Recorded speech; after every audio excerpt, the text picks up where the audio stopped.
इसे कर दूं ये है नाम देर अभी तो अब भी म्यूट करोगे तो फिर मैं बोलूं कैसे भाई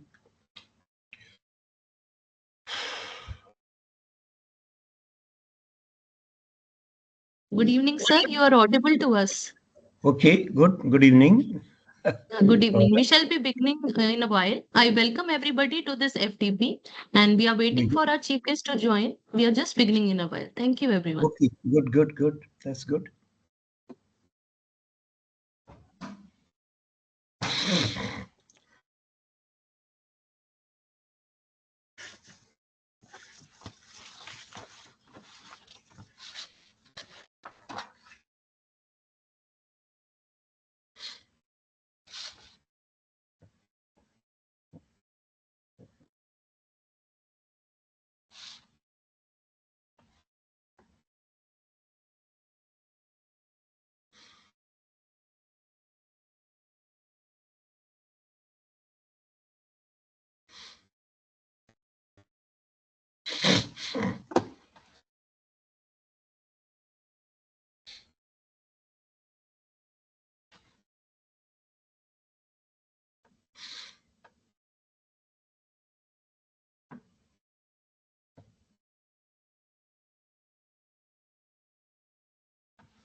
We are starting in a while.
Good afternoon, sir. Good afternoon, everybody. Premba sir. Good afternoon, Satya sir. Good afternoon, Charlotte. Yeah, so we are starting the ATAL online 6-day faculty development program. I will request the Ishika and Ayush to start the event. Sure, ma'am. Thank you.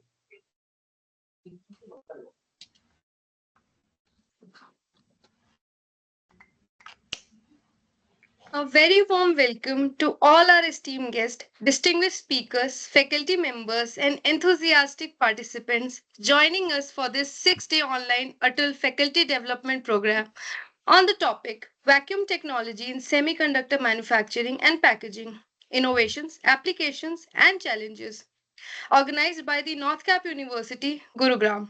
The North Cap University is a multidisciplinary university which focuses on multiple schools and departments on its state of the art urban campus and hosts a diverse student body. This event is funded by AICTE, which has put in immense efforts for development in the upcoming areas like AI, semiconductors, etc. We have received a huge response from the participants spanning across India. More than 150 participants have registered and joined us for this FDP. We would like to thank all the participants and coordinators, Dr. Pooja Sabrawal and co-coordinator Dr. Anu Tonk, for the seamless execution of this FDP. This program is designed to provide in-depth insights into the crucial role of vacuum technology in the semiconductor industry. We will explore key innovations, practical applications, and emerging challenges, equipping attendees with a comprehensive understanding of this vital field. Before we embark on this exciting journey of knowledge sharing and collaborative learning, allow us to introduce ourselves, your host for this event. I'm able to hear you. Greetings, everyone. I am Ayush, and alongside my co-host Ishika, we are thrilled to welcome you all to this prestigious faculty development program.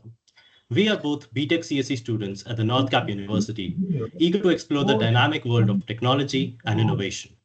It is an incredible privilege to be part of an event where we get to learn from some of the brightest minds in vacuum science, semiconductor research, and their interdisciplinary applications. This program serves as a gateway to gaining invaluable insights into the future of education and technology. We sincerely thank you all for being a part of this enlightening journey, and we look forward to an engaging and insightful session ahead. As we set the stage for a transformative learning experience over the next 6 days, it is important to begin this journey on an auspicious note.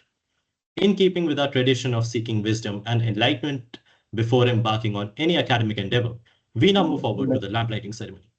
Lamp lighting. To mark the auspicious beginning of this faculty development program, we now proceed with the lamp lighting ceremony. Light is a symbol of wisdom, knowledge, and enlightenment. And through this act, we invoke the positivity and inspiration for the days ahead. It is an age-old tradition to illuminate the lamp before any significant event, signifying the removal of darkness and the welcoming of wisdom. Shubham Karoti Kalyanam, Arogyam Dhana Sampada, Shatru Buddhi Vinayasha, Deepa Jyoti Namostute. We are honored to invite our esteemed dignitaries to join us in lighting the lamp as a gesture of ushering in knowledge and progress. We first invite Professor Prem Rath, a visionary academic leader, to light the lamp. Do that here. Doesn't work. How do we do that?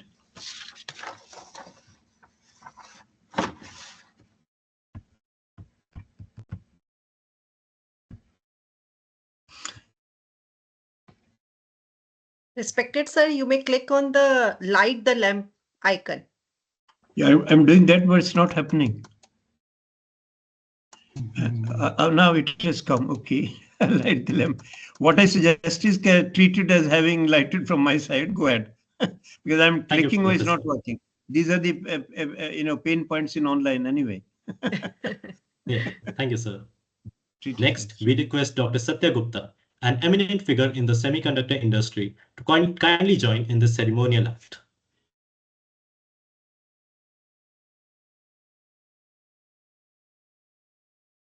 So you are muted, please. Sorry. I'm very happy and delighted to join this auspicious occasion. I don't have the app installed on my this thing, so by words, I'm basically lighting the lamp. Somebody can press the button on my behalf. Thank you so much. Okay. Let's. Thank you, Doctor. Now we welcome Professor Swaran Ahuja, whose contributions to academia and research have been instrumental to light the lamp.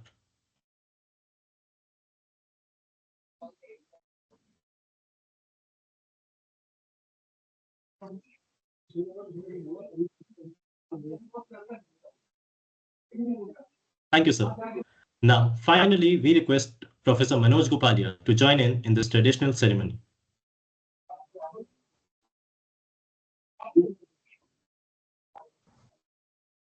Okay.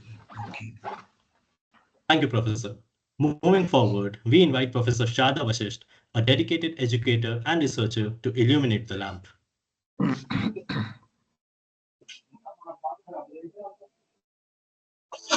Let this light symbolize the beginning of an enlightening and enriching learning journey for all of us.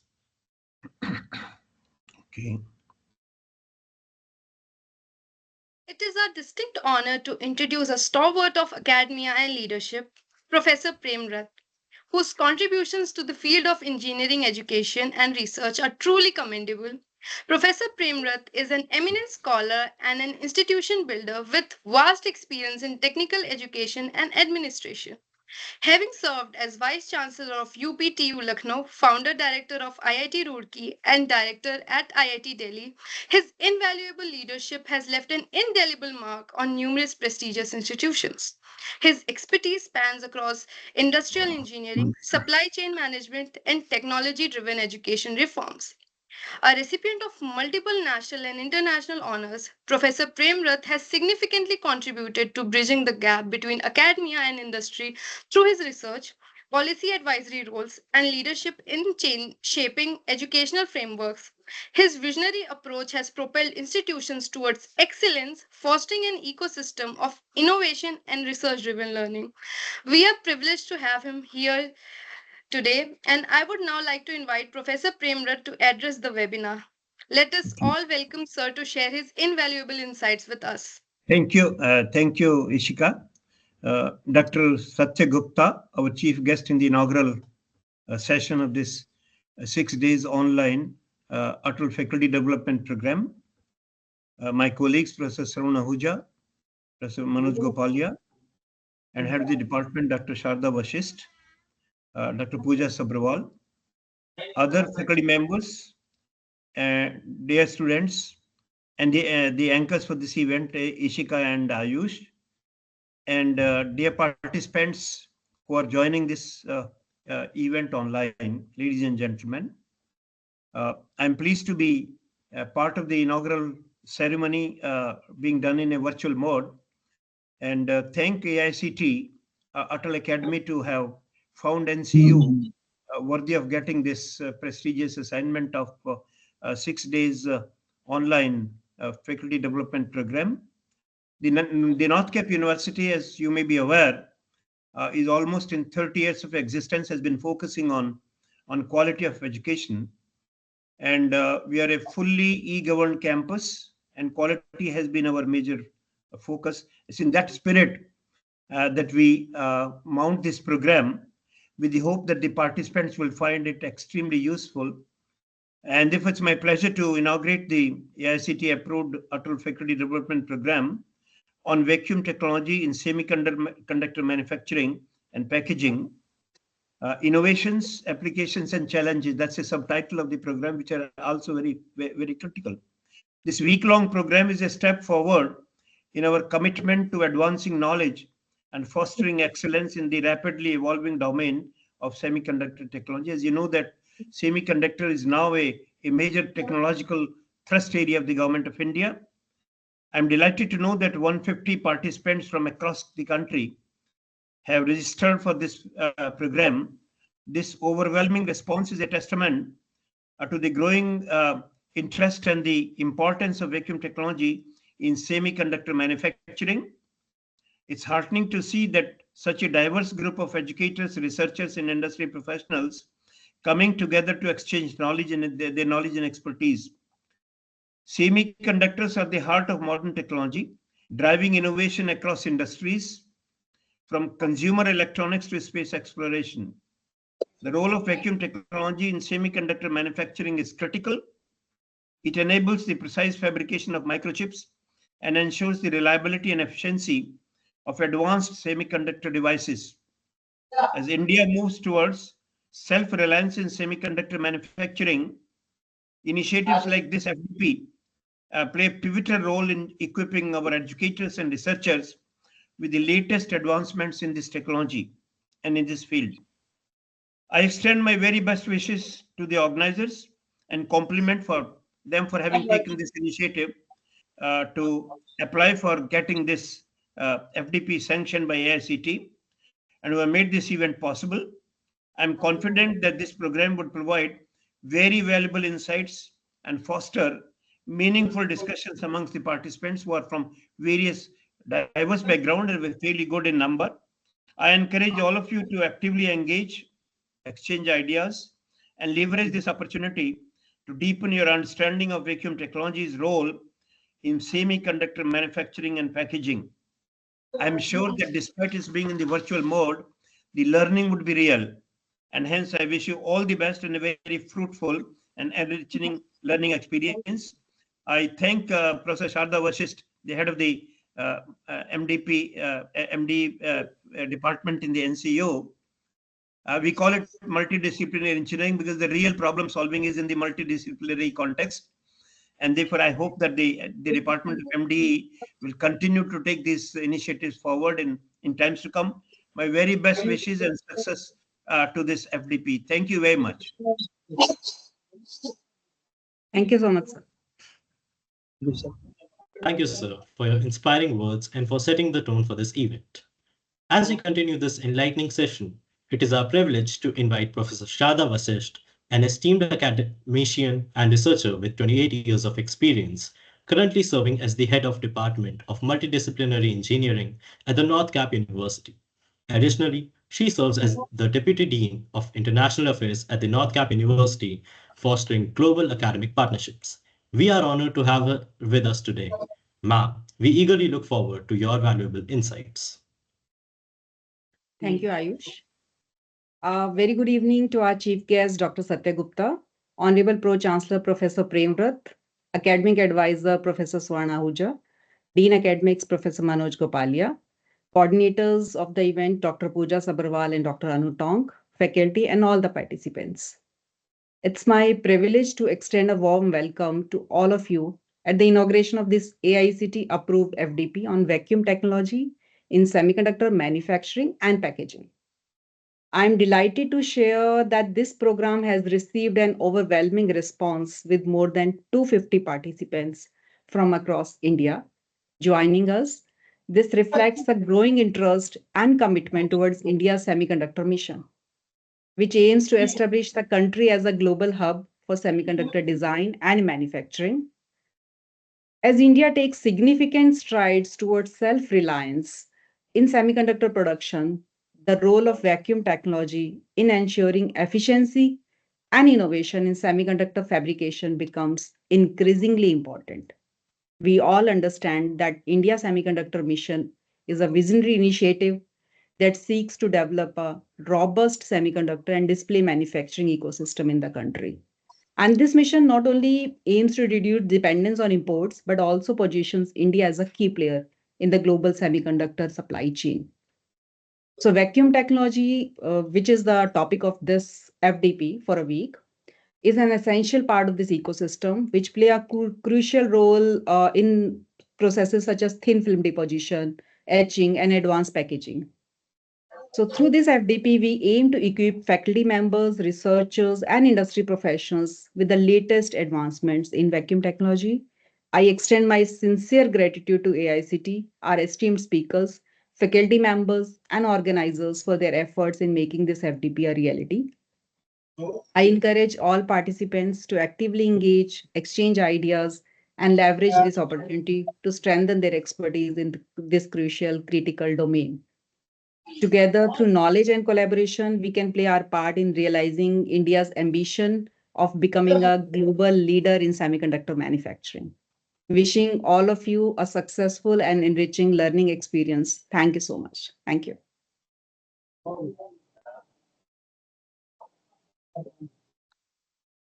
Thank you so much, ma'am, for sharing your invaluable sights with us. It is now time to welcome an esteemed leader in the field of semiconductor technology, Dr. Satya Gupta. He is a visionary entrepreneur, technology strategist, and industry leader, currently serving as the president of VLSI Society of India and founder and CEO of Epic Foundation. With a distinguished career spanning over 3 decades, Dr. Gupta has significantly contributed to India's semiconductor and electronics industry. He has played a pivotal role in shaping India's semiconductor policy, electronic chip design, and innovation driven research, strengthening India's position in the global semiconductor space. His leadership extends across policy advocacy, entrepreneurship, and technology development, making a lasting impact on India's semiconductor mission. His knowledge and expertise continue to drive innovation and mentorship in the semiconductor ecosystem. We are honored to have him with us today. Sir, we now invite you to share your invaluable insights with us. Thank you, Ishita. Thank you, Ashish, and good evening to all the participants, Professor Prem, Sharda ma'am, and all the other dignitaries of the dais, on the dais, and all the participants of this important FDP program. As you know, that basically India announced the semiconductor mission in January of 2022, almost basically 3 years from today. And in this 2.5 years, there have been basically 6 projects which have been basically initiated, approved, and the projects are in the full swing to build the infrastructure required to build these 4 packaging plants and 1 semiconductor wafer plant, right? And 4 of these projects are in Gujarat, 1 is in Assam, and we know about basically 8 to 10 projects are further on the timeline. So now, as these projects take shape, there is one thing which is common on all kind of semiconductor manufacturing, whether it's wafer manufacturing, packaging, or display manufacturing, that the environment in which the semiconductor manufacturing happens, it has to be very, very clean. Okay, so we cannot afford any dust particle like some of the very advanced semiconductor plants requires basically they cannot tolerate more than 10 dust particle per billion. Okay, so that kind of the clean air is needed, and the reason it's needed is that while processing different steps of the wafer manufacturing, even if a dust particle goes and sits on the wafer, that part of the wafer will go waste because the dimension of the dust particle is probably bigger than the tens of transistors which are going to be manufactured. So those transistors become defective and that part of the basically chip goes waste.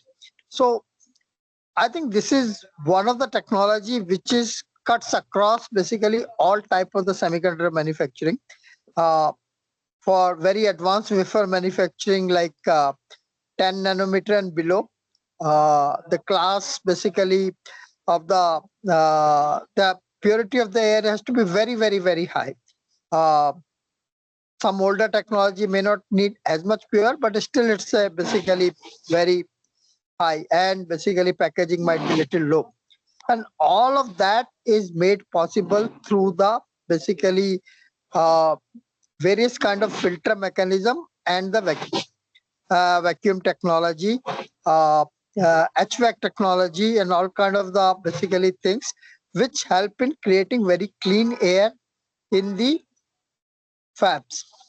Second thing is that as NorthCap is a basically multidisciplinary organization, I think this FDP is a true representation of multidisciplinary nature of this industry, because the HVAC, filtration, and all of these technologies are typically a mechanical engineering field, right? But it is being used in a semiconductor manufacturing, which is part of the electronics. So that way it is a true interdisciplinary, where basically a vacuum technology, filtration technology, HVAC technology meets the need of the semiconductor industry. I'm very happy AICT is supporting, and there is a, I never expected for vacuum technology and HVAC technology, you will have 200 people, 50 faculty members will be interested. So very heartening to see so many people interested in this field. We expect that all of you will be basically take this great learning and not just make the semiconductor fabs clean, but you'll find the use of the same technology in making Delhi air clean also. So with these words, thank you so much for inviting me, and best wishes for all the attendants and the organizers for this event. And next year when we meet, probably you guys will figure out how to reduce the Delhi AQI below 250. Thank you so much.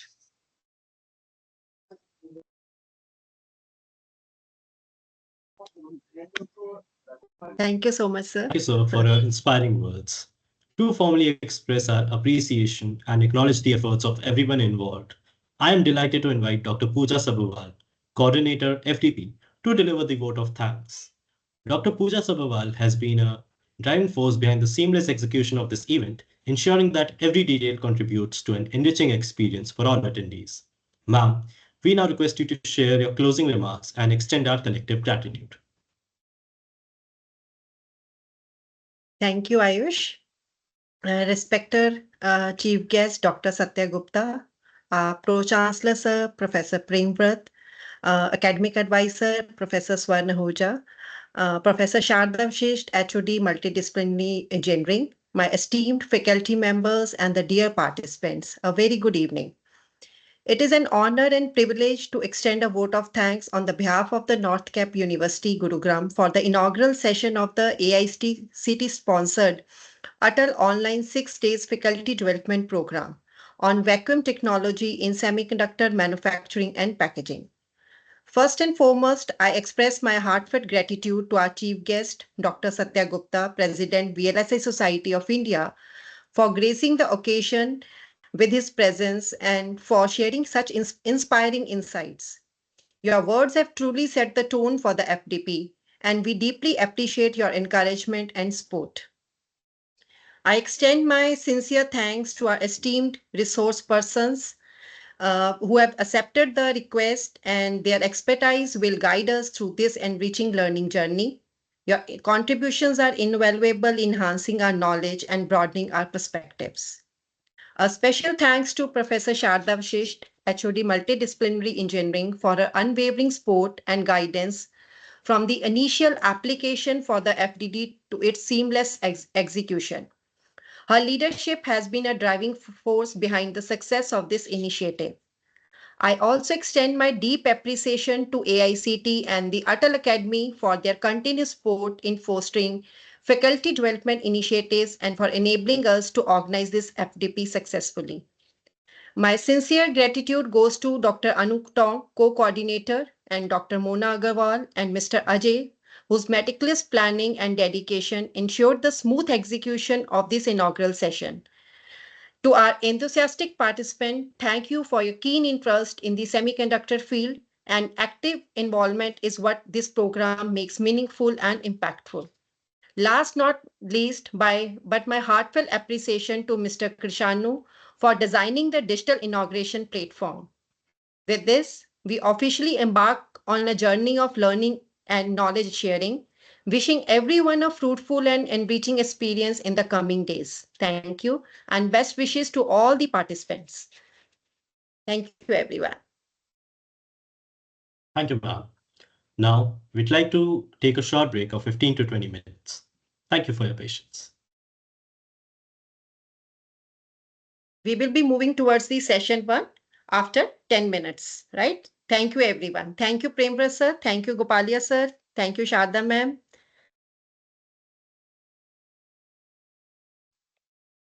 Thank you. So we can connect after 10 minutes, right? Yes, ma'am. Yes. Oh, thank you.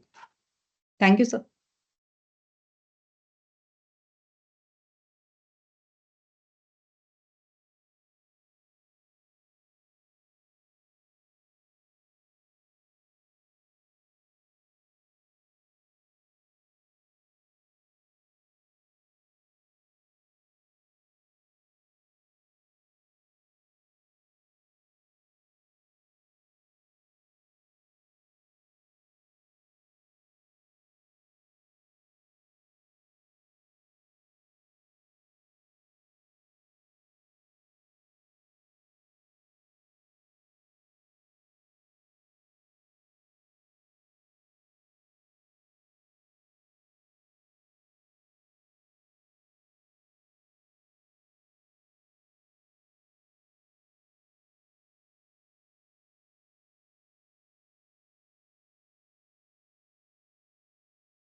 We will now start with our session 1. It is now time to introduce an esteemed expert in the field of vacuum science and technology, whose contributions to research and academia have been instrumental in shaping the understanding of vacuum physics and its applications. We are honored to welcome Professor V.V. Rao, a distinguished scholar and researcher known for his extensive work in vacuum system design, low-pressure environments, and their industrial applications. With a career spanning several decades, Professor Rao has played a pivotal role in advancing knowledge in vacuum technology, making significant contributions to research, industry collaborations, and education. His expertise in vacuum physics and principles provides a strong foundation for both academic research and industrial advancements. Today, he will guide us through the fundamental aspects of vacuum physics, covering essential topics such as pressure regimes, gas behavior in vacuum conditions, and system optimization for high-tech applications. It is truly a privilege to have him with us. Without further ado, I invite Professor V.V. Rao to take the virtual stage and share his invaluable insights with us.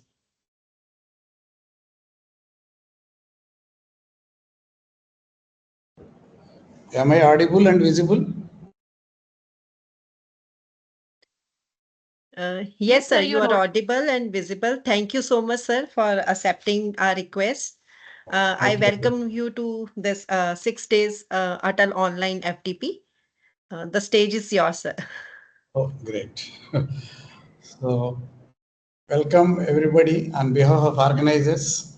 First of all, I thank organizers for giving me this opportunity. And I also thank all the participants to bear this in the evening, late evening hours. I understand all the points, problems. But anyway, vacuum is very interesting. Let us try to start and understand. My job given to me is actually two topics are given: vacuum physics and principles. Second is vacuum chambers and system design. As you know, any technology, forget about vacuum technology, semiconductor, metallurgy, or manufacturing of even cotton, anything. It starts from production, and what you produce, you are a scientific person, you should have measure it. That's called quality control. So production, measurement. Then design the system, because you have some pumps, you have some gauges, so you know production and measurement. But what is the use of it? With these things, you have to design a system for particular application. In our case, semiconductor manufacturing application. To be precise, it can be a IC chip manufacturer. So that is called design. Design can be VLSI, some people call fab design. So varieties of names are there. So all the semiconducting active components like diode, transistor, etc., and passive components like resistor, capacitor, etc. All of them in a very micro or nano scale, you have to put it and then integrate them into a circuit. That's why it is called integrated circuit in a small 1 square millimeter by 1 square millimeter. And that die is taken with the packaging, then it becomes a chip. Several such dies are there in a big puppet type of disc, silicon disc, so that you have mass production. So there are other speakers who are going to explain you semiconductor manufacturing. And there are also speakers who are going to explain production of vacuum, that is rotary vane pumps, turbomolecular pumps, to get different levels of vacuum required for different processes. Okay. So next slide, please. Yeah, the slide shows the importance of vacuum in various steps of semiconductor manufacturing. Broadly speaking, semiconductor manufacturing is divided into two parts: front-end technology and back-end technology. Where are we starting? Semiconductor manufacturing means from where we start? We start from sand, which is available everywhere. How many students are there right now? Must be around 20, 30. Sir, currently 200 participants have joined. Oh, great, great. Nice. Very good, very good. So all of them must be listening. There is no problem of any audio and video. Oh, sir, you are audible and visible. Because earlier once it happened, so that's why every 5 minutes I will just say audible or visible. Then you please tell yes. Okay. Otherwise, no. Sometimes I keep on talking, some link problem will be there. Okay. Okay. Now, all of you, please go through this slide 30 seconds. I will speak after 30 seconds, or maybe 1 minute if you want. You take 1 minute just to go through, read it as it is, just get a feel of it. Then I will speak.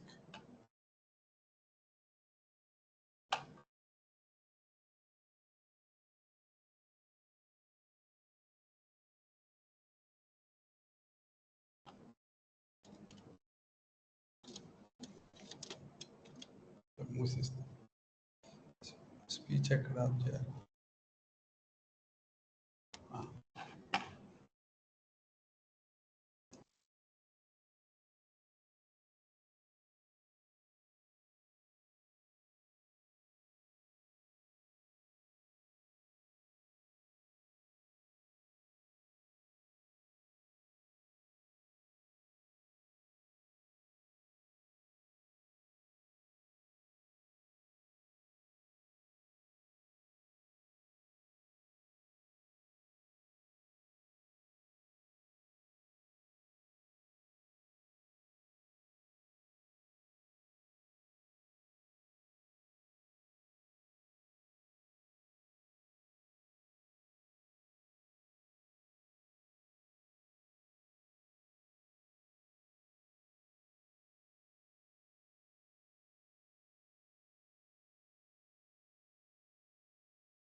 Okay, so by now you must be having some idea that semiconductor manufacturing, broadly speaking, are split into two parts. One is front end part, which is high tech. Back end part, this is also high tech, but little low tech.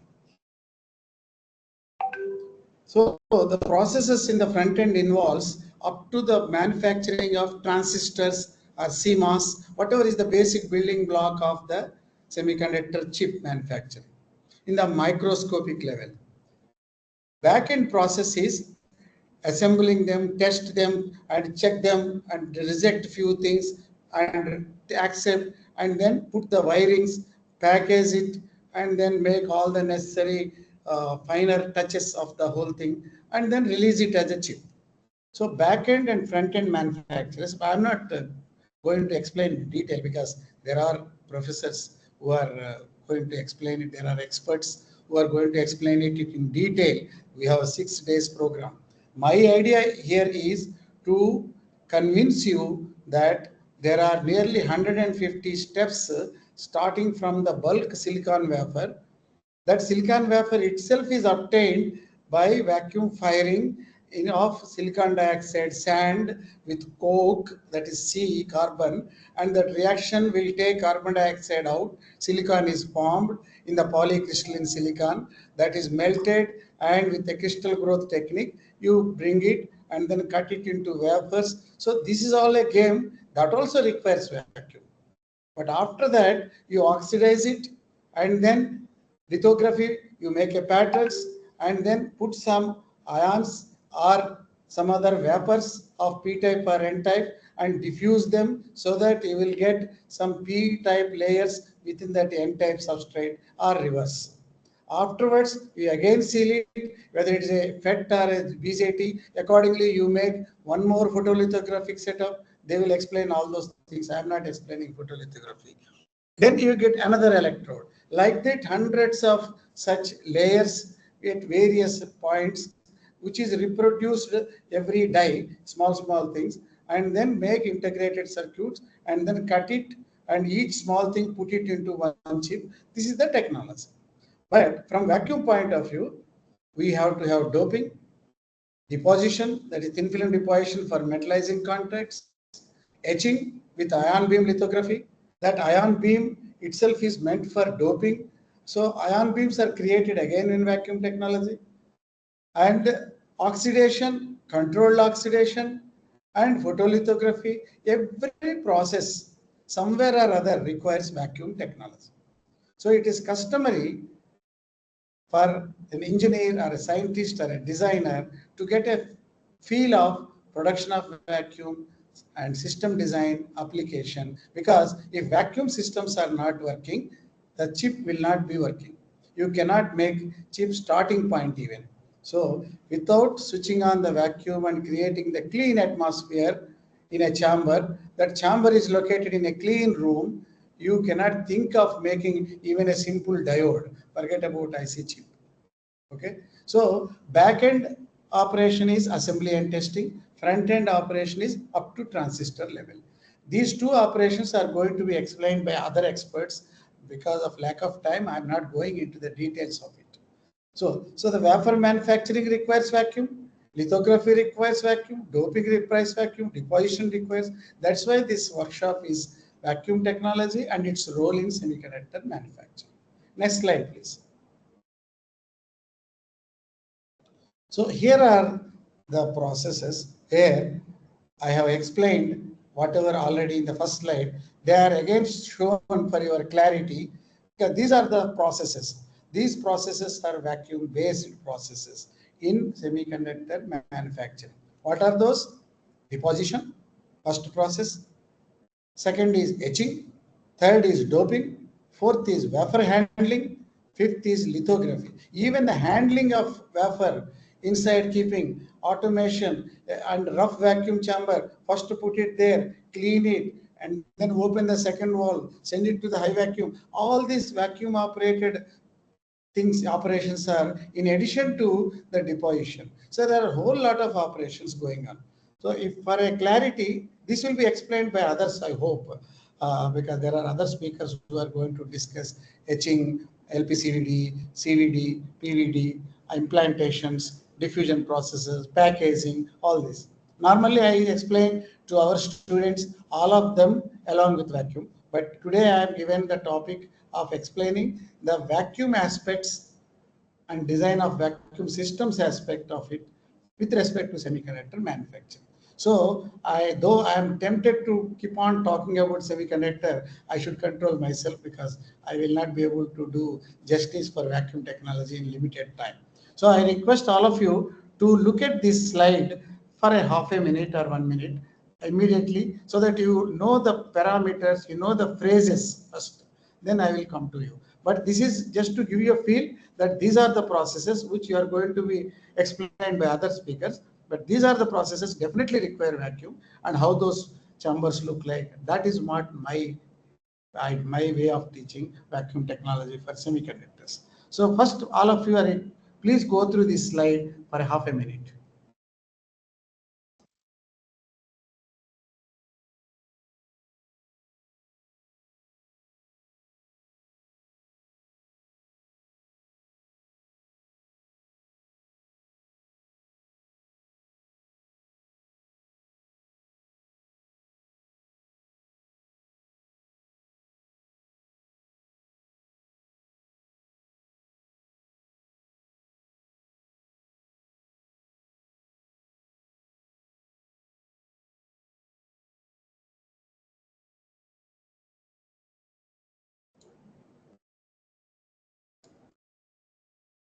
So if you carefully observe, CVD, ALD, PVD, these are the short forms of physical vapor deposition, chemical vapor deposition, atomic layer deposition.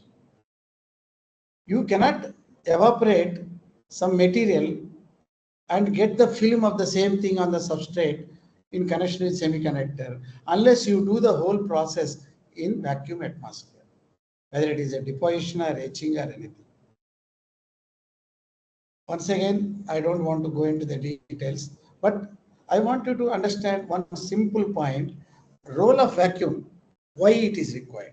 One is to create a clean atmosphere so that the materials, when they are melted, evaporated and deposited, they are not getting oxidized. Otherwise, when you are trying to do silicon, for example, silicon is a semiconductor. But if you heat it under oxygen, you will get silicon dioxide, which is an insulator. Okay, so you will, if you are trying to deposit metallic films by physical vapor deposition for contacts in between small micro level contacts in the chip manufacturing. If you are trying to evaporate copper, melt it and evaporate and make a contacts, you will get copper oxide. It will not be copper. So the role of vacuum basically is to avoid oxidation. Second role is it will make the contamination from the other unwanted things. We want to make a known contamination of P-type or N-type, whether boron or arsenic. We don't want some other contaminants to come into this picture. So that is possible by purging it with various gases and then evacuating it, cleaning a very clean atmosphere.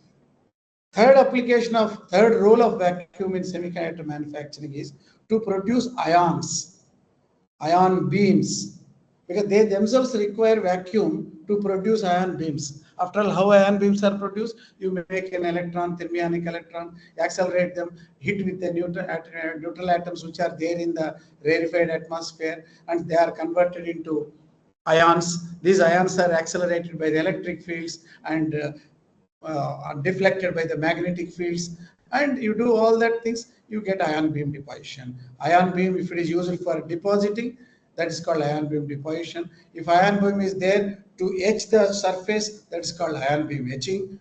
And if ion beams are there to impregnate certain impurities, that's called ion beam doping. So like that. So that is again requiring vacuum.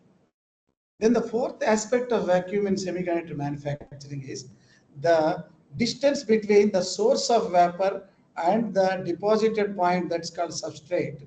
The distance should be smaller compared to the mean free path of the atoms that are coming from the melt and going all the way up to the substrate. What is mean free path, I will explain later. But idea is, if you are heating it under vacuum, the molecules, when they come out, they don't hit each other because mean free path is large.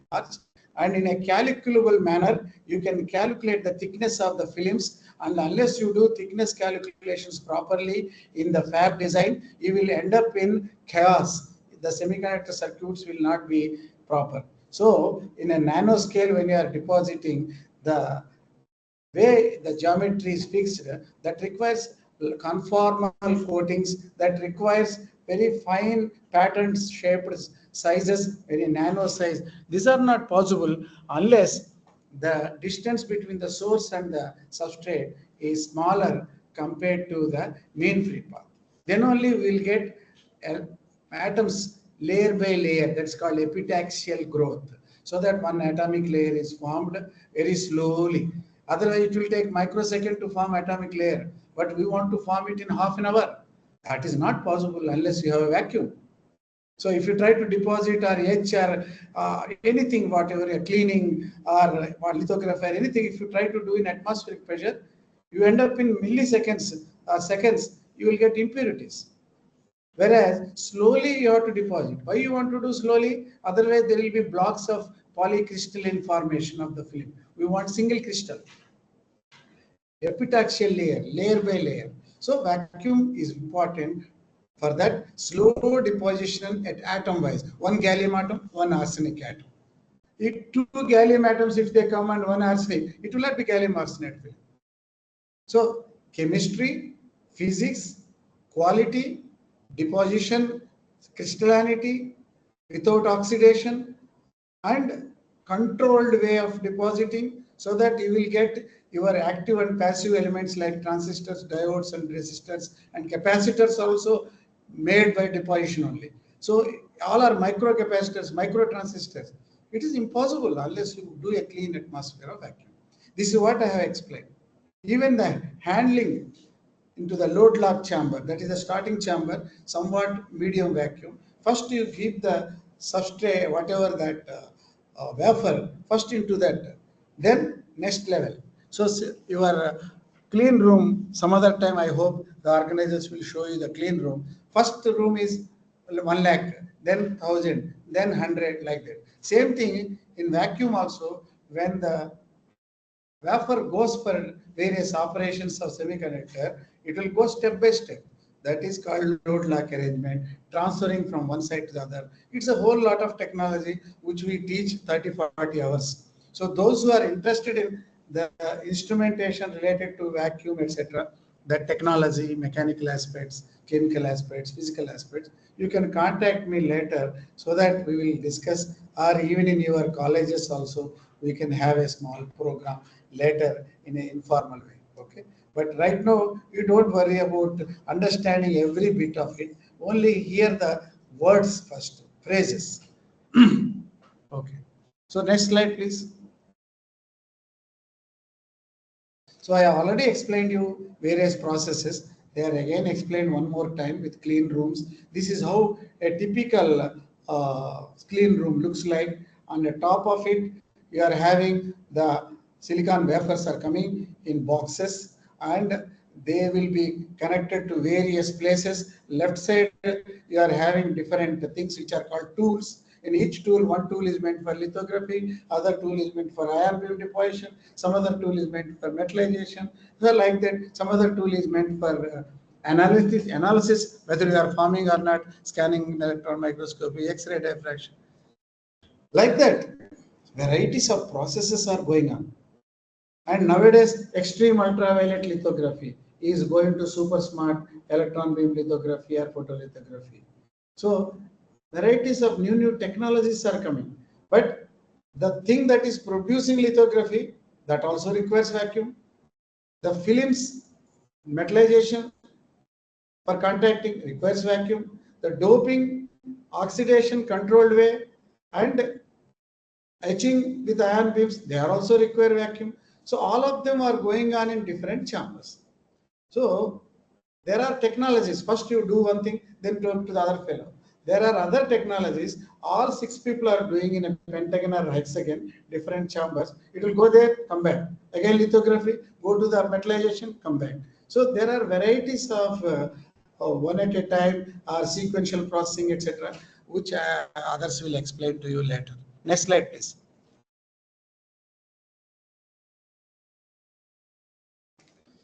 So the process cycle is shown in the left, and the process flow is shown that. So as I explained you already in the earlier cycles, you take a wafer, you make a design, fab design, then go to the front end processes, and go to the lithography, right side ion beam etching, cleaning. If it is one layer is completed, again go back to the front end again. Otherwise, if it is more or less final, then instead of front end, you go to the thin film for metallization.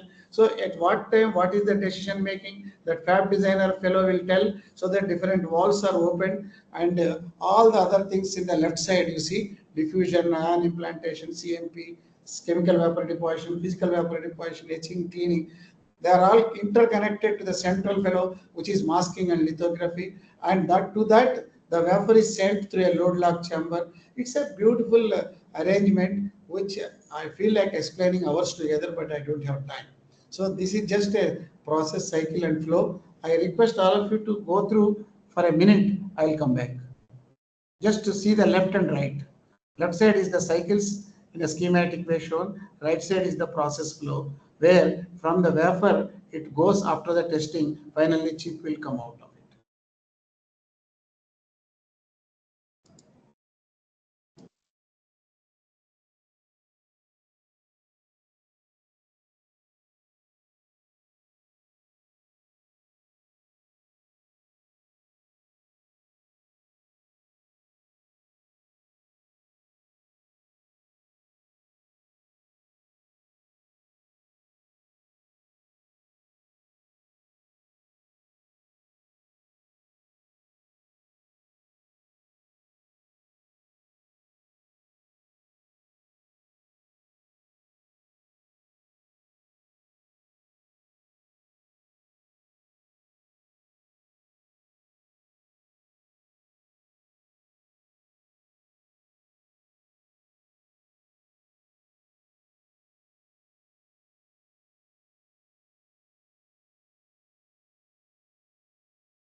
Hope you got a feel of various processes.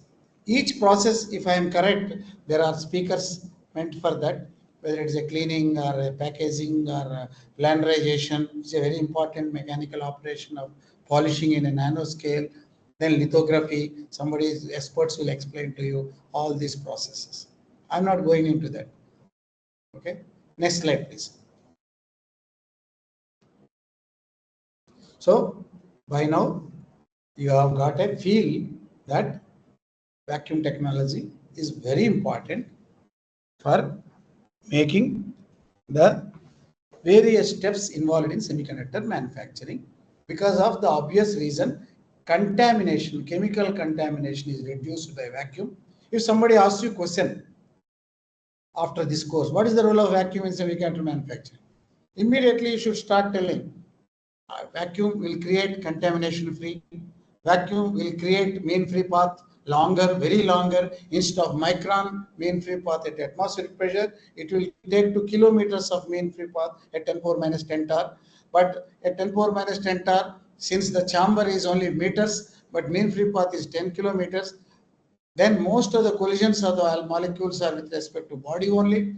So the first body, if it is geometrically located in the substrate, you will get a beautiful film in a calculable manner. And you will also say all the processes of producing ion beams or a sputtering action or any other analytical equipment, they also require vacuum. Otherwise, what you are measuring is not the true result. The fourth is semiconductor operations. If you are done in oxygen atmosphere, it will be semiconductor oxides. Then the semiconductor will be converted into insulator. All that I have explained. Now, in vacuum, having realized what is vacuum? Vacuum in the MT called Latin.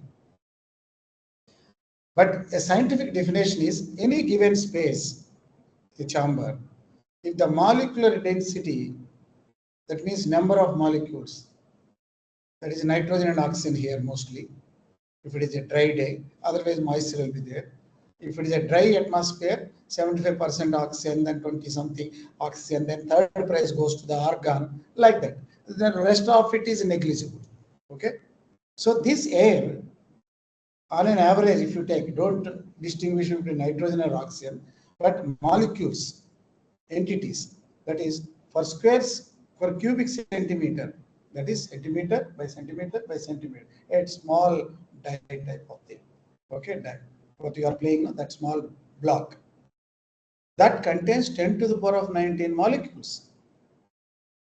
So all of you, please write a question that in a room of a typical room, classroom of 5 meter by 5 meter by 10 meter, find the number of air molecules and its weight. You will be surprised to get different results.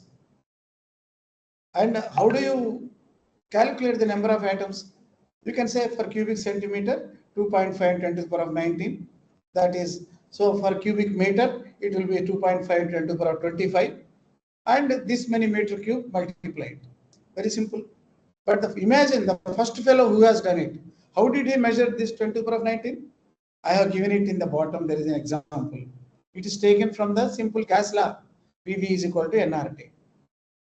In your school stuff, you must have read in the 11th class, the ideal gas law is valid under rarefied atmosphere and high temperature. In the thermodynamics, pressure, volume, and temperature. Okay.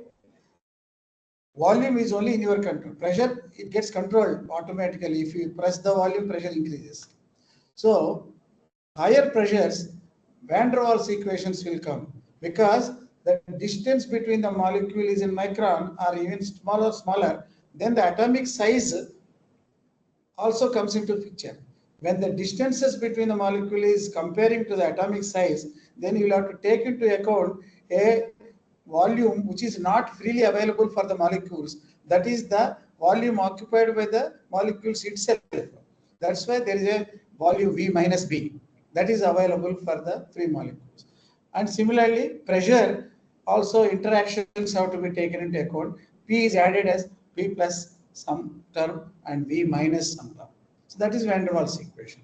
But luckily, in vacuum technology, ideal gas law is valid. We don't have to go for van der Waals equations because mean free path is so high, and here and there some molecules are there. The volume occupied by those molecules need not be taken into consideration. Even if you take it is 0.001% error. So ideal gas law is absolutely valid. So the molecular density can be easily obtained. This 2.5 to 10 to the power of 19 molecules per cubic centimeter can easily be obtained from a simple formula PV is equal to nRT. And if you separate the variables n by v in the PV is equal to nRT equation, n by v is the number of molecules per unit volume. Then other things will go to the left side, that is n by v is equal to P by RT. So take the consistent units, P is in megapascals, pascals, and then T is in temperature, the R will be in joules per mole Kelvin. Then if you put all that, you will get 2.5 into 10 to the power of 19 molecules. So how nicely the scientists have calculated such complicated numbers. If you want to measure 10 to the power of 19 molecules, you even if 10 years you will take it like this. You cannot measure. So trillions and trillions of molecules are there in a chamber, in atmosphere. And you have to reduce it to millions only. We are not really evacuating. Even under 10 power minus 7 tar, minus 8 tar, there are lakhs of molecules. But they are, according to kinetic theory, they are moving freely. So they don't hit each other. By the time this fellow comes, that fellow goes. The distance between the molecule is not the main free path. The distance that it will travel without hitting another molecule. In vacuum, ultra high vacuum, most of the molecules will be hitting the chamber. And finally, by chance, they may hit a head-on, like Large Hadron Collider. Yes, they may hit it. That's why Large Hadron Collider is ultra high vacuum. Same thing, all the cryogenic technologies, metallurgy, many applications are there in vacuum. Semiconductor is one of them. Okay, so wherever cleanliness is required, so lots of main free path, long main free path is required, you require vacuum. So we have explained number density concept here. We have explained the mean free path concept effect of it. And another concept that I wanted to tell next slide. But before that, I want you to understand in this slide itself, how do you measure the vacuum? Vacuum is measured in terms of pressure unit only.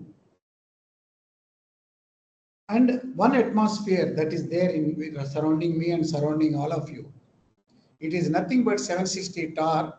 1 tar is 1 millimeter of mercury column difference in a U-tube. With respect to ultra high vacuum, 760 tar, 76 centimeters of mercury column it will rise at the sea level, okay, with respect to absolute vacuum. That's how Torricelli has explained it. He did lots of experiments on his name, Tor has come. But this atmosphere can also be considered as bar, and to be more precise, 1000 millibar will be actually 1013 millibar. And in pascals, it is 10 to the power of 5, that's why 0.1 megapascal. And in force unit, if you evacuate it, on every square centimeter on the vessel, there will be 1 kg stone is sitting. So that means the force. So even after taking this course, you should be very much well versed with the units. 1 atmosphere, even if you close the eyes, you should tell 1 atmosphere is 760 millimeter of mercury. This is 760 tar. It is 1013 millibar. It is 15.5 psi. It is 0.1 megapascal, 1.03 kg per centimeter square. All are same units. But different things will give different concepts of vacuum. Okay, that is another concept you should keep in mind. More details, lack of time, I cannot explain. Some other day, if you want, we can have one-to-one interaction. Then comes left side.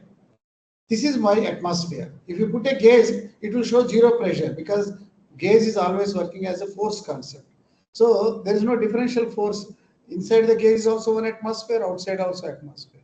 That is called 0 gauge pressure. But absolute pressure is 1 atmosphere. So the left side I have shown atmospheric pressure and above infinite 1, 2, 10, 100. But below 1 atmosphere, you have only 0. So between 0 to 1 atmosphere, you have vacuum. above 1 atmosphere, that is called high pressure technology. So 0 to 1 atmosphere, just 1 atmosphere, you have all the applications. Whereas 1 to 1000 atmospheres, you have very few applications. The finance, the money involved in 1 to 0 is much more compared to 1 to 1000. So 1 to 1999 atmospheres range, you have some engines, big things, or high pressure cylinder, or your cooking gas, or oxygen cylinder. These are the things.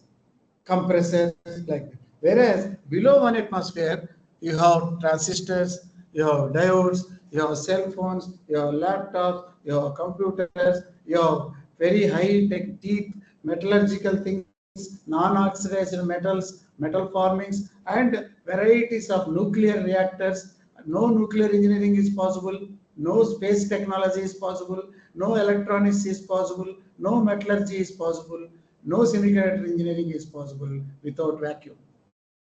There are other mundane applications in chemical engineering, pharmaceutical applications, where you want to evaporate water even at room temperature by reducing the boiling point in a vacuum. That is heavily used in freeze drying and drying applications. And all the pharmaceutical, food processing applications. There is a whole lot of applications of vacuum.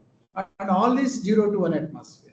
And above 1 atmosphere, so many atmosphere pressure is there, but the number of applications are less. All high tech. Above 1 atmosphere, it is B tech, M tech, but below 1 atmosphere up to 0 is called high tech. And electronics, computers, quantum technologies, advanced metallurgy, and nuclear processes, space technology, and chemical engineering, pharmaceutical engineering. All these technologies would not have been there if vacuum technology is not there. So this is how the left-hand side scale shows that.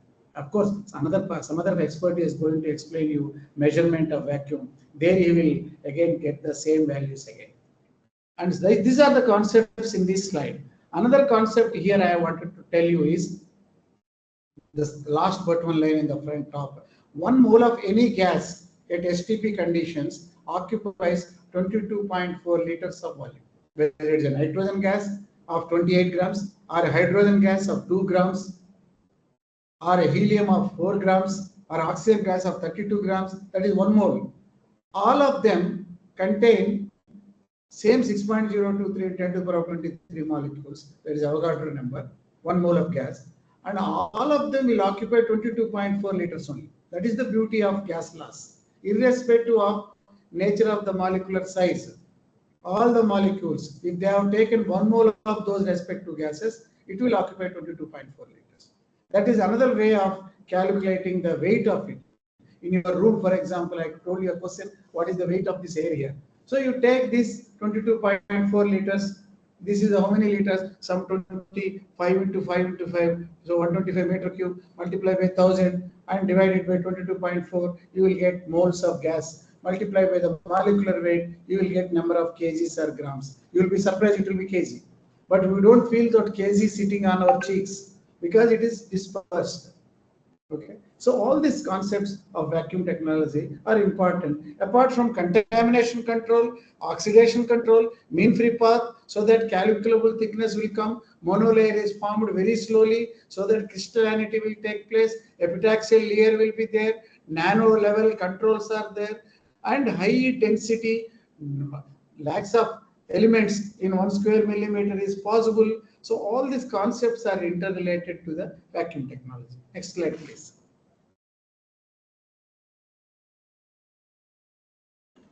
Next slide, please. That shows I am audible. Okay. So here a simple mechanical engineering aspect of it. A compressor, like when you go to the cycle shop, etc., it draws air from the atmosphere, compresses it, sends it to a cylinder of gas. From there, he will use that compressed gas. So output is connected to the process chamber. Input is atmospheric air for a compressor. For a vacuum pump, it is a reverse. The input is the ultra high vacuum chamber or whatever from where you are removing the air, and finally it is throwing out to atmosphere. So If somebody asks you what is the difference between a compressor and vacuum pump is also a compressor, but it compresses less than atmosphere to the atmosphere. Compressor from the atmosphere to the higher pressure. So the application vessel will stay in the outlet side for the compressor. The application vessel look at the inlet side in the vacuum pump. That's why vacuum pump, you should connect inlet to the chamber, whereas a compressor, you should connect outlet to the chamber. So source is atmosphere, sink is process for the compressor, and for evacuation, source is the process, sink is the atmosphere. And the flow is molecular flow in the vacuum technology, whereas in the compressor, it is the gas flow. Because the concept is this should be understood thoroughly by you. In vacuum technology, gas is not flowing. Gas means what? Molecules are rubbing with each other. There is a viscous drag between these two. If they are going in a laminar flow, there is a layers of things shearing with each other, shear forces with viscosity. If it is a perpendicular direction also, if there are forces, that is called turbulent flow. So these are all gas laws. Whereas in vacuum, molecules are not touching with each other at all. They are mostly touching the chamber. So there is no question of viscosity. The fluid mechanics book can be closed. All the Reynolds numbers, Navier-Stokes equations, fluid mechanics does not work here. It is the molecular dynamics. It is not the fluid dynamics. Okay, Monte Carlo techniques have to be applied. So all this has to be understood in a interdisciplinary manner when you want to understand the concepts of vacuum and apply it for semiconductor. If you are applying it for water evaporation in the Nescafe powder manufacturing, it is only a phase change. It is still more or less vapor. That is vapor removal. But when you go to 10 power minus 2 torr minus 3 torr, it is a molecular removal. That's why the pumps employed are called molecular pumps, turbo-molecular pump. It is not called turbo gas pump or turbo jet engines which are there in the aeroplanes. They are gas turbines. Whereas this turbine is a molecular turbine. That's why it is called turbo-molecular pump. These concepts also you should understand in vacuum technology. Today my idea is to give you feel of all these concepts. But if you want to go into the technology aspects of it, so another person is going to explain production of vacuum. Another person is going to explain the measurement of vacuum. And some people are going to explain how the various systems employed for lithography, etc. Basically, they are vacuum chambers, how they look like, and how the clean atmosphere, how the clean room. Other experts will tell.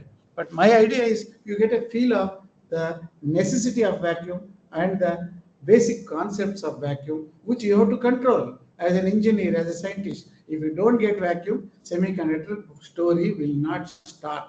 Okay, next slide, please.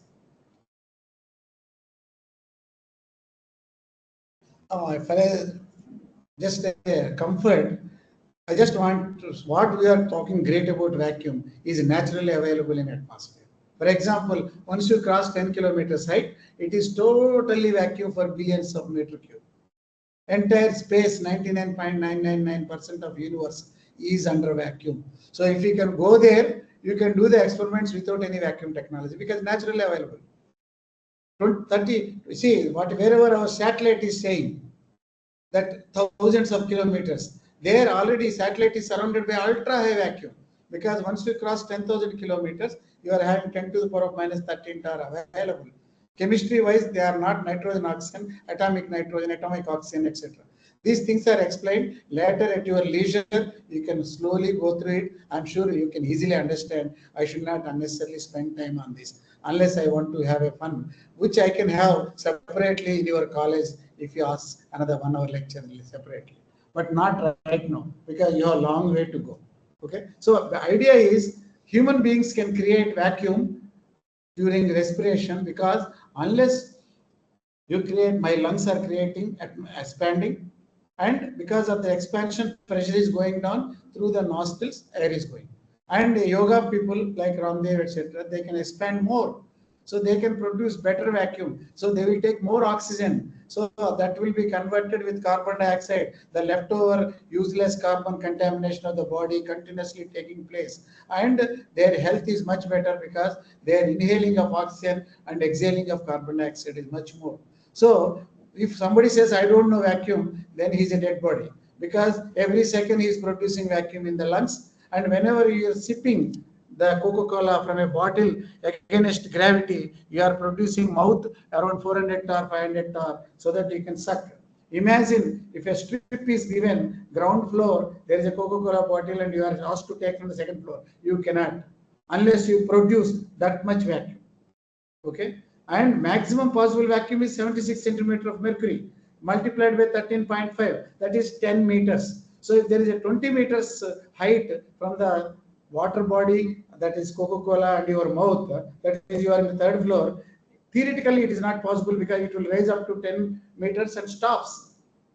Okay, even if you produce an ultra high vacuum, Coca-Cola will not enter into your mouth. So all these concepts, that's why most of the chemical industries under a high vacuum distillation, etc., they go up to 10 meters height. Most of the sizes will be there. All the big chemical industries, or if you go to any of the places like Reliance Industry, etc.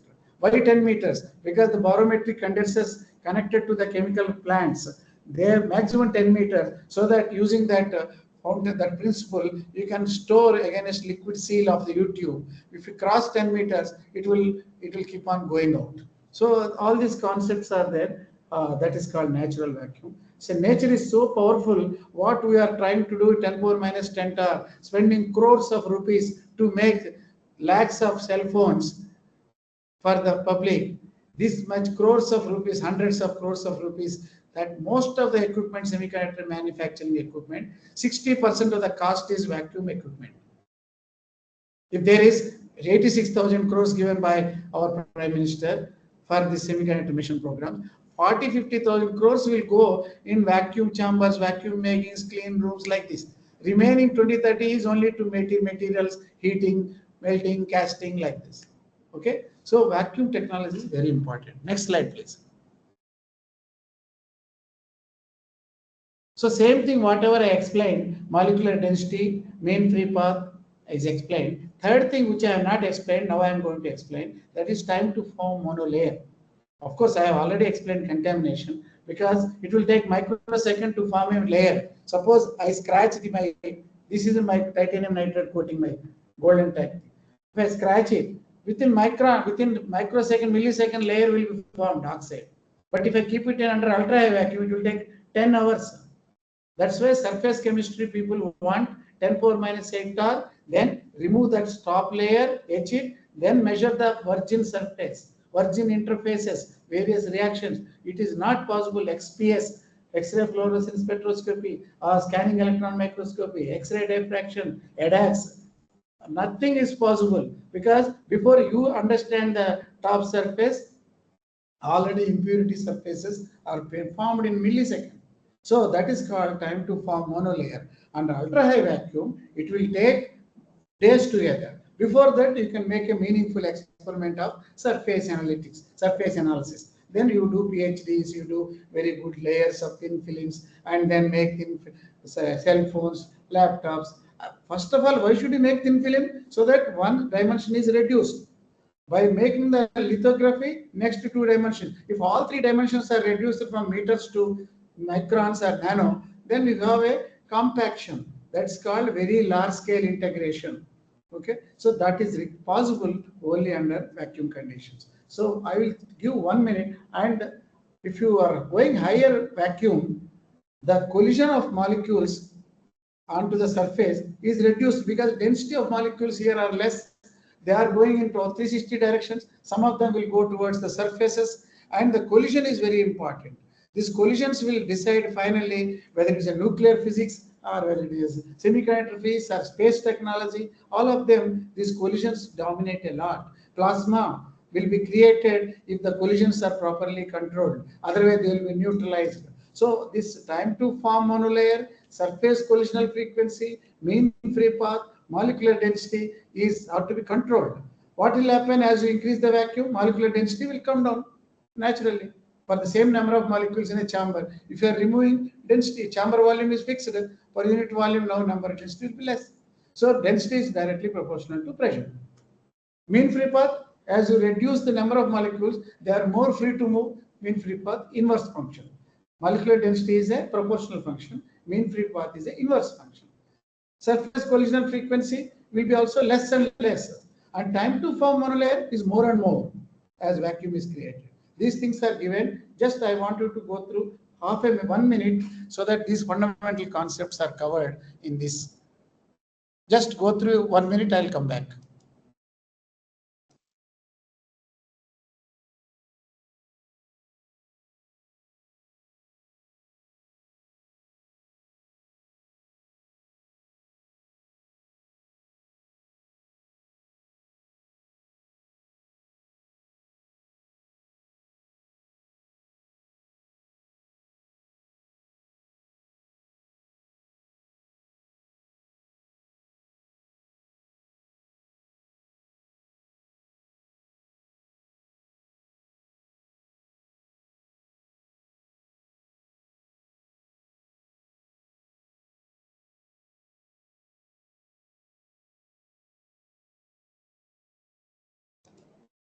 Okay, so I hope you have gone through it. But anyway, slides are available to you at your leisure. You can go through it. Just get a feel of vacuum first.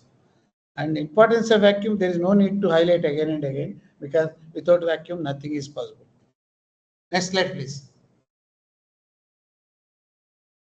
So depending on the mean free path compared to the dimensions of the chamber, as I told you, high vacuum, the mean free path is kilometers.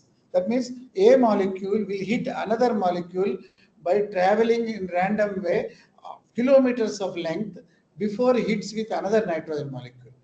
But according to Newton's first law, if nobody is hitting, you keep on going in the same direction. So most of the time it will hit the chamber first. So the collisions, surface collisions with the gas-solid interaction, adsorption, sticking, all these parameters are important in the nucleation of the thin film in the semiconductor manufacturing, atomic layer deposition. Same thing here, the chamber collisions are dominating compared to the intermolecular collisions. So lambda is the distance traveled between the intermolecular collisions. D is the hydraulic diameter, and in the hydraulics, here simply a diameter, effective diameter of a chamber. So if lambda is much less compared to D, so for example, in this atmosphere, the mean free path is micron. Every micron distance, this nitrogen molecule is hitting the next. It will travel 10 meters to hit my wall, or 1 meter this side, 4 meters that side.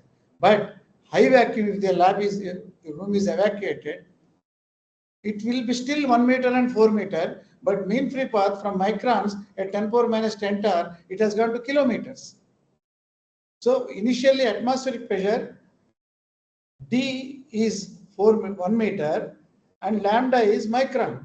So collisions among themselves dominate compared to collisions with the surfaces. Whereas high vacuum, collisions with the surfaces dominate compared to the intermolecular collisions. Since collisions with the molecular collisions with the surfaces dominate, you use different surfaces in the form of a turbine, rotate it at a higher speed at an average RMS velocity of the molecules so that you will catch them. That's how the turbomolecular pump is made. Because turbomolecular pump, if you operate at atmospheric pressure, it will not produce any vacuum. Because it's a gas compressor. It is not turbomolecular pump. It is a turbo gas pump. Okay. So that way, with a small 100-watt motor, the turbine is rotating at 1 lakh revolutions. How is it rotating? With magnetic bearings. If air is dragging, it will stop. It will decelerate. Since the air density is so small, any small molecules which are there in the residual gas, they will hit the body of the blades and they are immediately given additional velocity to in a directional way depending on the bending of that turbine blade and go to the next stage. Several such turbines, Professor, somebody will be explaining you in the turbomolecular pump all those things. But I am trying to explain with respect to lambda, the production also, the high vacuum pumps. So at ultra high vacuum, the time to form monolayer is much longer. Very beautiful surface analytical experiments can be done where lambda is much more day. So this is how you classify the vacuum ranges. Low vacuum from 760 to 10 power minus 2 tar, where lambda is much less compared to D. High vacuum, lambda is also 1 meter, D is also 1 meter, chamber dimension. Ultra high vacuum, lambda crosses D, hundreds of kilometers, even 10 power minus 12 ton. But how can you say, sir, it's a chamber of 1 meter? What do you mean by 100 kilometers? Molecule is hitting 1 lakh times the chamber. Some 100 kilometers it is traveling, each molecule. Then it so happened one more molecule it will hit. The distance that it has traveled on an average, one molecule may travel 5 kilometers, other molecule may travel 10 kilometers. On an average, whatever is that, according to the Maxwell-Boltzmann statistics, different velocities are also there. All that I'm not going to explain here. Mean velocity, RMS velocity, average velocity, all that will be taken into account. Lack of time, I will not show all that. But that mean free path is to be understood in terms of characteristic dimension to classify the vacuum range, and most of the semiconductor applications we require high and ultra high vacuum. Next slide.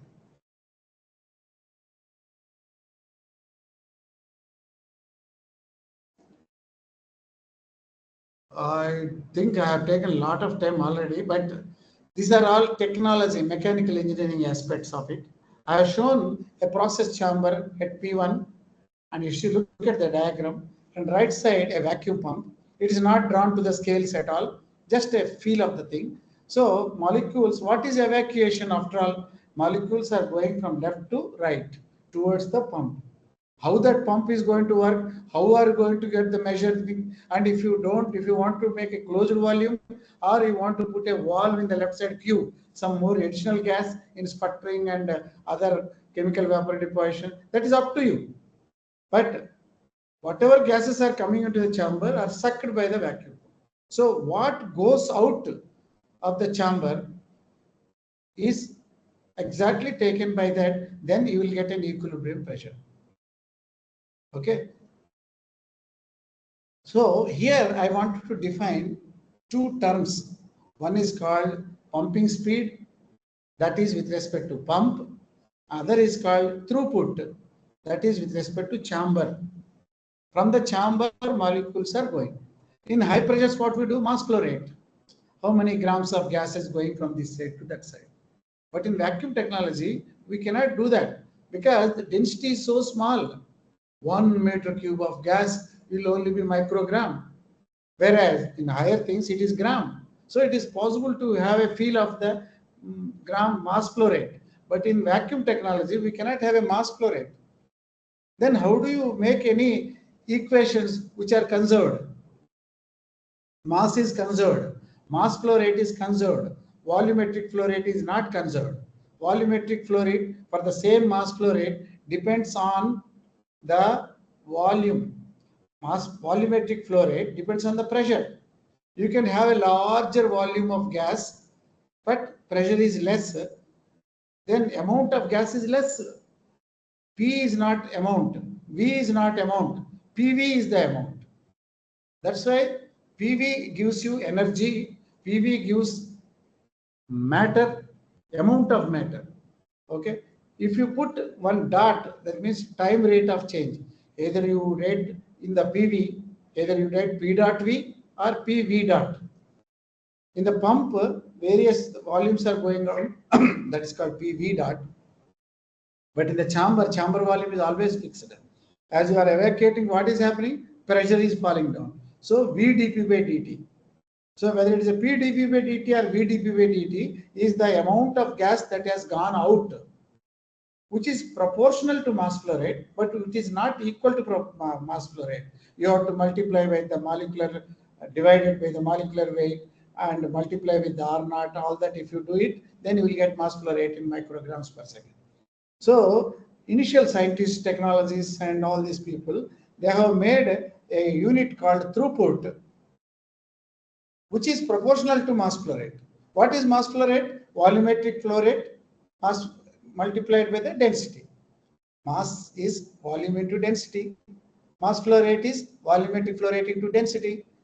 Okay, but volumetric flow rate into density is normally we do in the gas dynamics, but in vacuum systems, density is immeasurably small.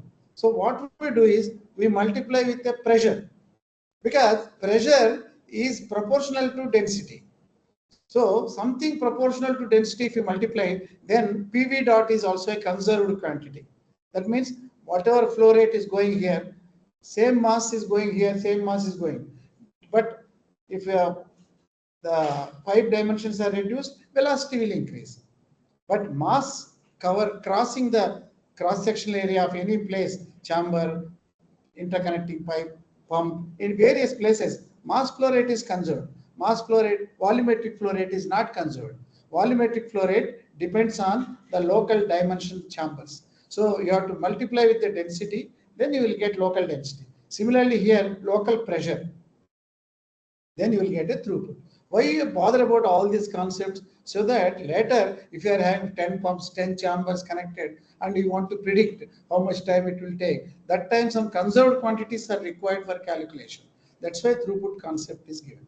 So throughput concept is pressure existing at any cross-sectional point in the vacuum system multiplied by the volumetric flow rate that is crossing that imaginary surface, whether it is an interconnecting pipe or a pump or the chamber. Okay, so these are the concepts. Later, of course, conductance concepts are also coming. All this I told them also, it takes time for me to explain because that is actually flow measurement and conductance calculation itself is a big field that is called gas dynamics in vacuum system. This is not to be understood as basic concepts of vacuum technology. But I don't know, I was given this way, but if somebody is covering these concepts, I will not cover. But otherwise, even if I cover, I don't think I will do the justice of that. And the fluid mechanics, it's not fluid mechanics, molecular dynamics, which is very important in system design. But anyway, tomorrow's class or day after tomorrow evening, when I do the system design, I will again conceptually tell. But if you want me to explain, I need much more time. It is up to the organizers. Okay. So this is called throughput is proportional to mass flow rate. So please go through this slide for a half a minute and try to understand so that what all I was trying to talk in a short, fast period pace, you will be able to assimilate. Otherwise, you get a little bit frustrated. So better try to read once. I'll give half a minute, 1 minute, so that I'll just take rest 1 minute and come back. You go through this. This is a very important slide.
Okay ma'am. Okay ma'am, मैंने यही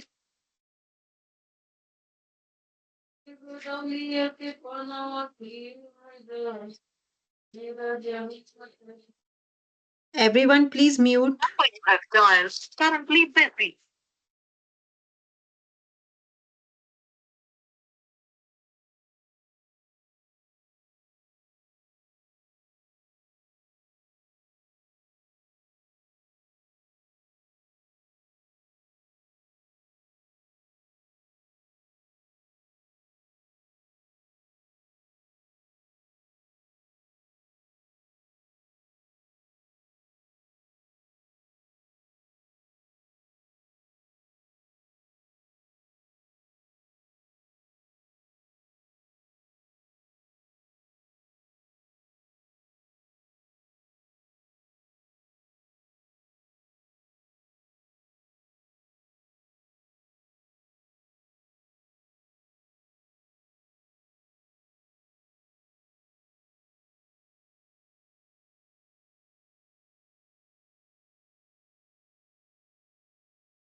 Okay, I think you got some idea about it.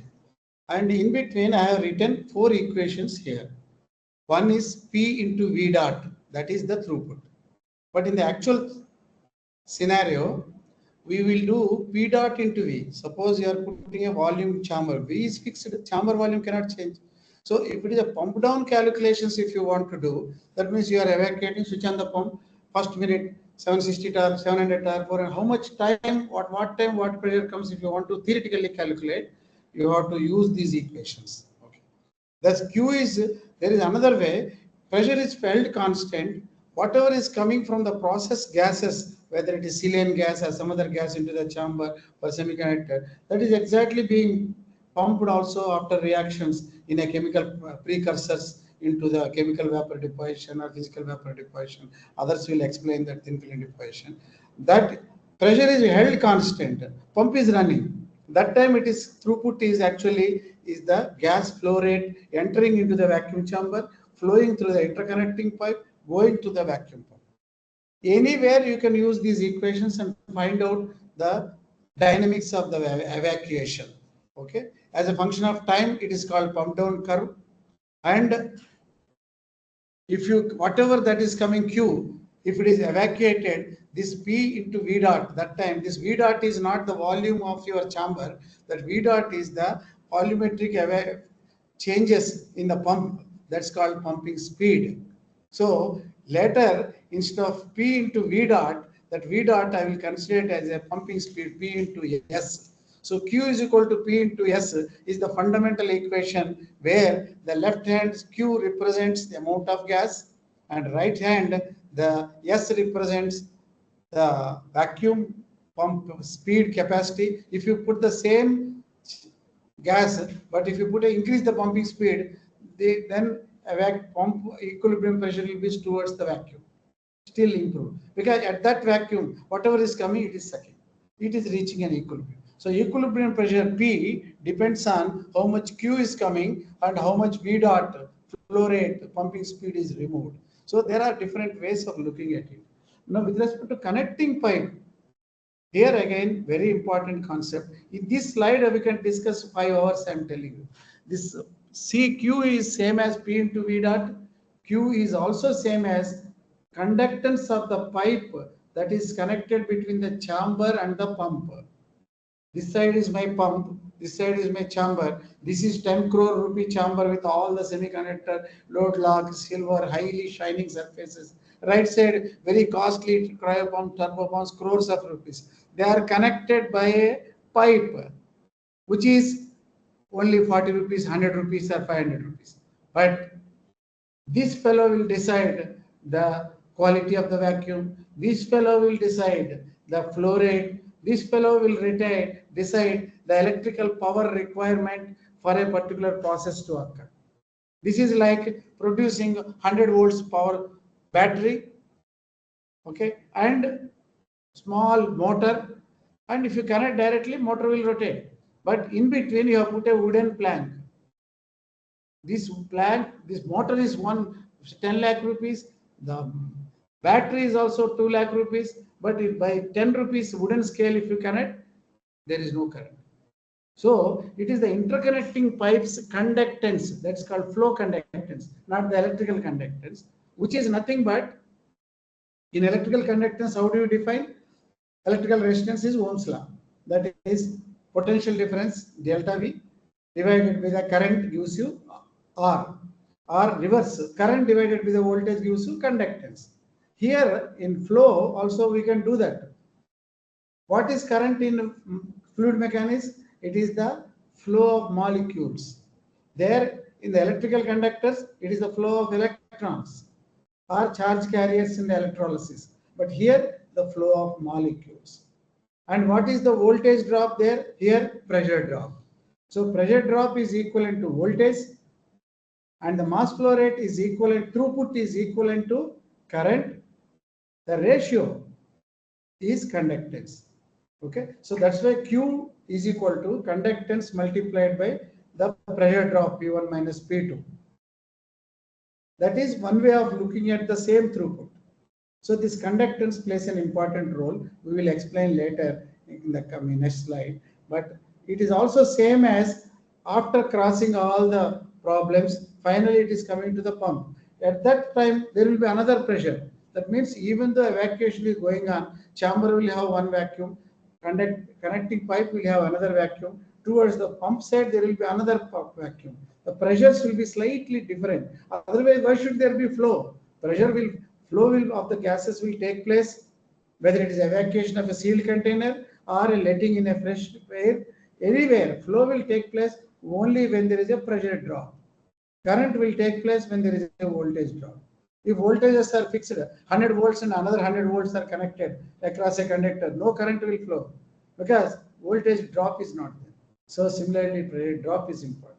But with respect to pump, it is the second side, receiving side pressure P2 multiplied by the capacity of the pump. So SP is same as Q, VdP by dt is also Q, PdV by dt is also Q, and conductance multiplied by pressure drop is also Q. So the throughput, which is representing a sort of molecular flux flow rate, are proportional to pumping speed, but it is not mass flow rate. It is something proportional to mass flow rate. So all these concepts are important when you are designing vacuum system, because tomorrow's 26th class, when I am doing vacuum system design, all these concepts I will again tell. So today I am explaining the only concepts. Next slide, please.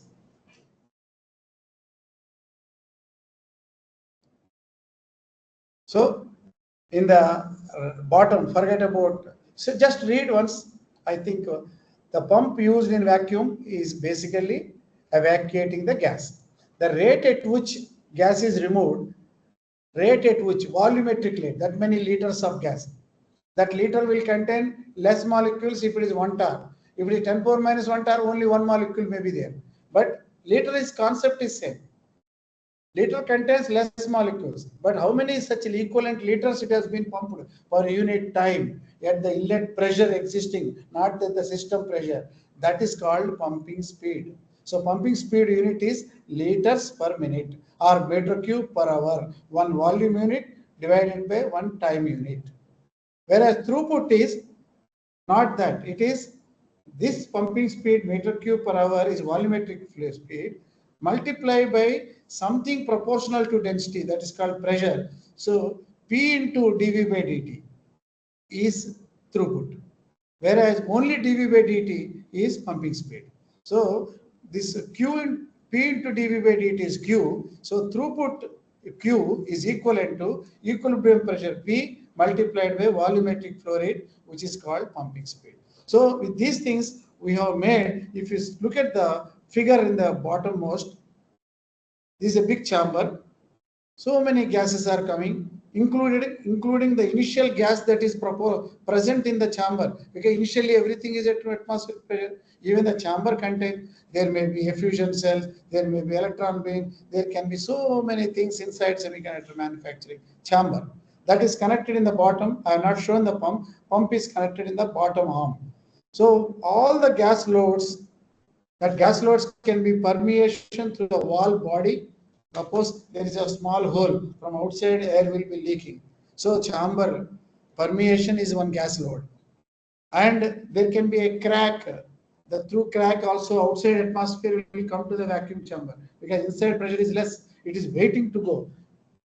So then outgassing from the inner surface, some gases, earlier they were sticking to the chamber. Now they will degas because the existing vacuum, the pressure is so low compared to the saturated vapor pressure of these semi-liquids or semi-solids. Then they will evaporate.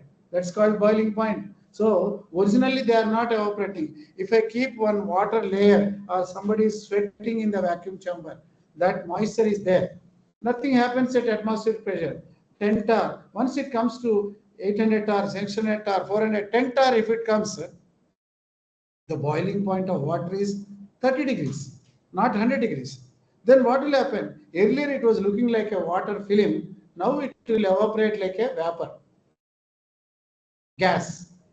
If it is very rare, it is called gas. If it is somewhat closer, it's vapor. Because vapor is, what is the difference between vapor and gas? Gas, even if you compress, it will not liquefy. Ideal gas, it will be PV. But below an inversion temperature, then when you compress, then it will liquefy beyond a pressure. That time it is called vapor. Okay. So solid state, liquid state, vapor state, gas state, plasma state. So we have to talk about all these states in vacuum technology. If there is a unnecessarily moisture, one sweat, even if you put crores of rupees of equipment, excellent welded chambers, highly shining gold gaskets, everything fine, crores of rupees spent, nothing will happen. Vacuum will not come because air has been removed. But this 1 cc of water, that sweat, by mistake you have put there, it will evaporate in 1000 cc of vapor at atmospheric pressure. At 10 power minus 10 tar, 10 billion liters of vapor load in terms of volumetric unit, because only 1 liter contains only one molecule. This is human molecules. So okay, so that way this outgassing phenomena, this is another concept. Permeation is, even if you take a stainless steel, there will be micropores, there will be a leak from the atmosphere. That's called permeation. Outgassing is inside the surface, initially not gassing, now it will outgas. Okay, process, all these loads have to be handled. So this is another concept, that pumping speed is related to throughput.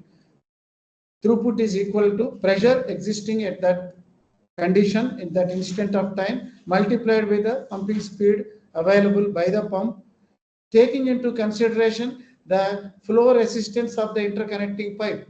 Same pump, same chamber, if you connect 10 meters long pipe, it will not evacuate. Same mouth, same Coca-Cola bottle. But if you are connecting with a long pipe, you cannot do it. If you are connecting with a small diameter like a fine capillary, you cannot drink. So this is how it looks like. Okay.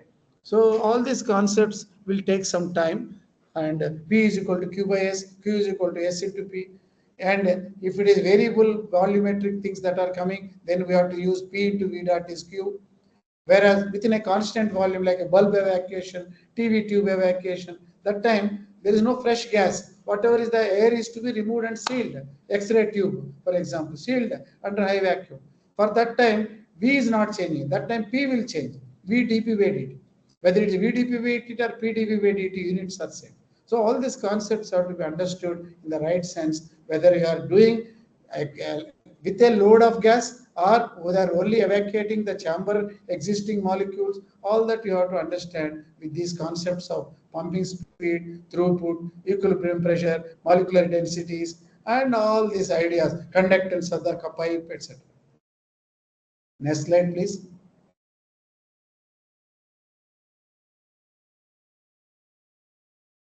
Okay, I think, I don't know, already time. Now I am asking how much time I have, or I will do it in the next class. Gas flow at low pressure. This is not the topic given to me. Basic concepts are over. Now system design will start. System design is how do you make the chamber, how do you do that, this, etc. But in between, these are the things, gas flow. Because after all, gas has to flow from the chamber into the pump through a connecting pipe. That connecting pipe fellow will decide whether it is proper or not. If you make a wrong design, system design, even if you purchase huge amount of pumps, huge very high quality chambers, all the companies have supplied very good quality pumps, very good quality chambers, electron beams, high voltage, everything, but vacuum is not come because it takes time for them to flow through the pipe. So it is a restriction. It is like battery is connected to a load, but there is a series resistor. So resistance will be LCR circuit type, LR. So the load bulb will not feel the total voltage of the battery. Series resistor will take care of. But you have to have a resistor. If you cannot connect a pipe, you cannot make the chamber to sit on the pump. The moment you want to connect, maybe for convenience, maybe you don't want to hear the sound, maybe the pump is in the ground floor, system is in this one in the clean room. So there are compulsions where you have to increase the length of the pipe connecting the chamber.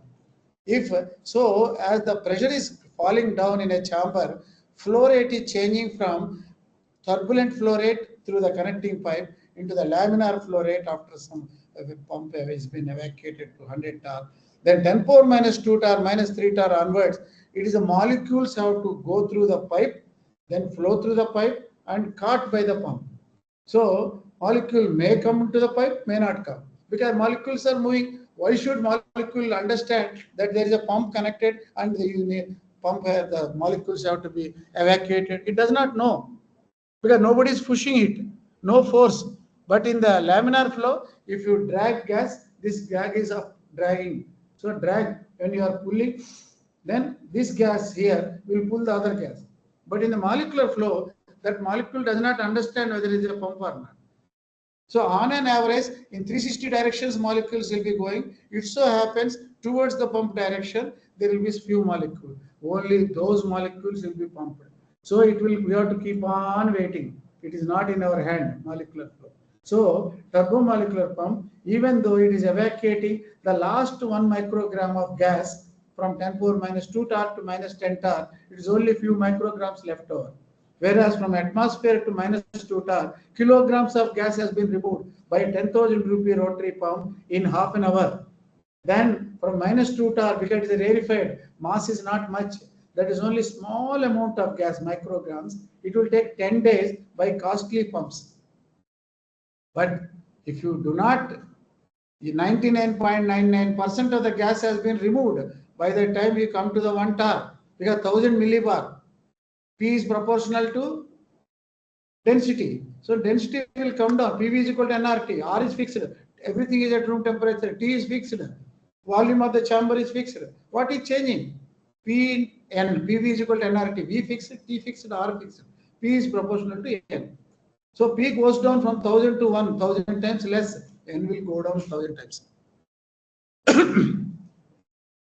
Pressure difference is the force. Here pressure ratio. 1000 by 10 will create same effect as 10 by 1. Whereas 1000 minus 10 is 990. 10 minus 1 is only 9. Okay. So forces are proportional to pressure differences. Whereas the thermal conductivity, ionization, flux, plasma density, these are proportional to the ratio of the pressures. So flow will slowly shift to from the viscous flow, which is again sent into turbulent flow or laminar flow, depending on the viscosity of the gas, depending on the Reynolds number of the gas. It is following the computational fluid dynamics, a good subject by all the mechanical engineers and civil engineers. But once it crosses 10 power minus 2 torr, no fluid mechanics. It is a molecular dynamics. So I want all of you to go through this slide for half a minute. So after that, can we have the question answer session? I don't know. You gave me 1.5 hours. I did not know that there will be question answer, but it's up to them. Okay. I think we'll stop it this time. Yeah, we can continue with in the next session. Yeah. Hope so. If normally I go for marathon 3 hours. Okay. But the session was really wonderful, so enlightening, and I think the participants might have got the concept So of this is this the time. vacuum. Yeah, we have seen various concepts, various explanations, flow rates and volumes. Now is the time for you to ask questions. And this is the last slide. Next slide, you just show once. Krishanu, please move to next slide. Yeah, this is conductor's calculations. Because this is a mathematics of it. Fluid mechanics, just like fluid mechanics, you have molecular mechanism. Left side, that red chamber is the chamber. Right side blue is the pump, connected by a connecting pipe. If there are multiple connecting pipes, like a series resistances, series conductances, 1/C, 1/C1, 1/C2. Then if it is a parallel pipes, that means you connect the pump with two pipes. Then flow will be there, flow will be assisting. Then the conductance will increase. It is like electrical networks, basically. So in a vacuum system, diffusion pump or turbomolecular pump, backing by rotary pump, all that he will explain. I think after that we'll come back to this slide. Because once you should know some pumps, design, etc., systems, then only this makes sense for you. But we have understood in terms of fluid mechanics, flow, fundamental units, time to form monolayers, and units of the system, and some numbers and classification of vacuum ranges, why it is important, contamination zone, and mean free path, all these concepts today. Now is the time for questions.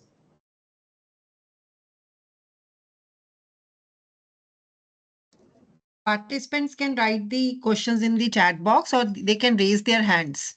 We will unmute them.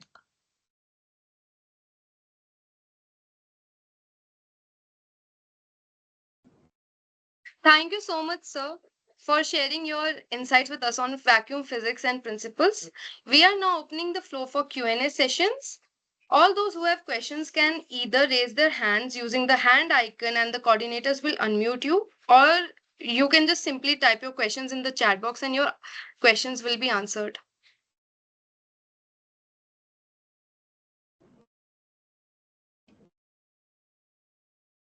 Maybe they are hungry because it's a dinner time for them.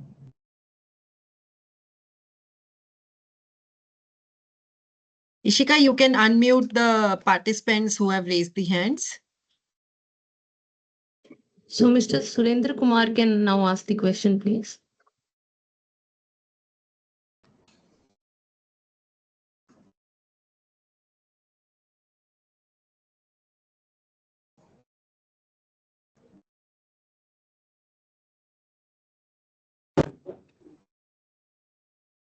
Hello. Hello. Yes. Yeah. Good Yes, evening, you're sir. Good evening, sir. Sir, my name is Dr. Surendra Kumar. I'm working on 2D materials.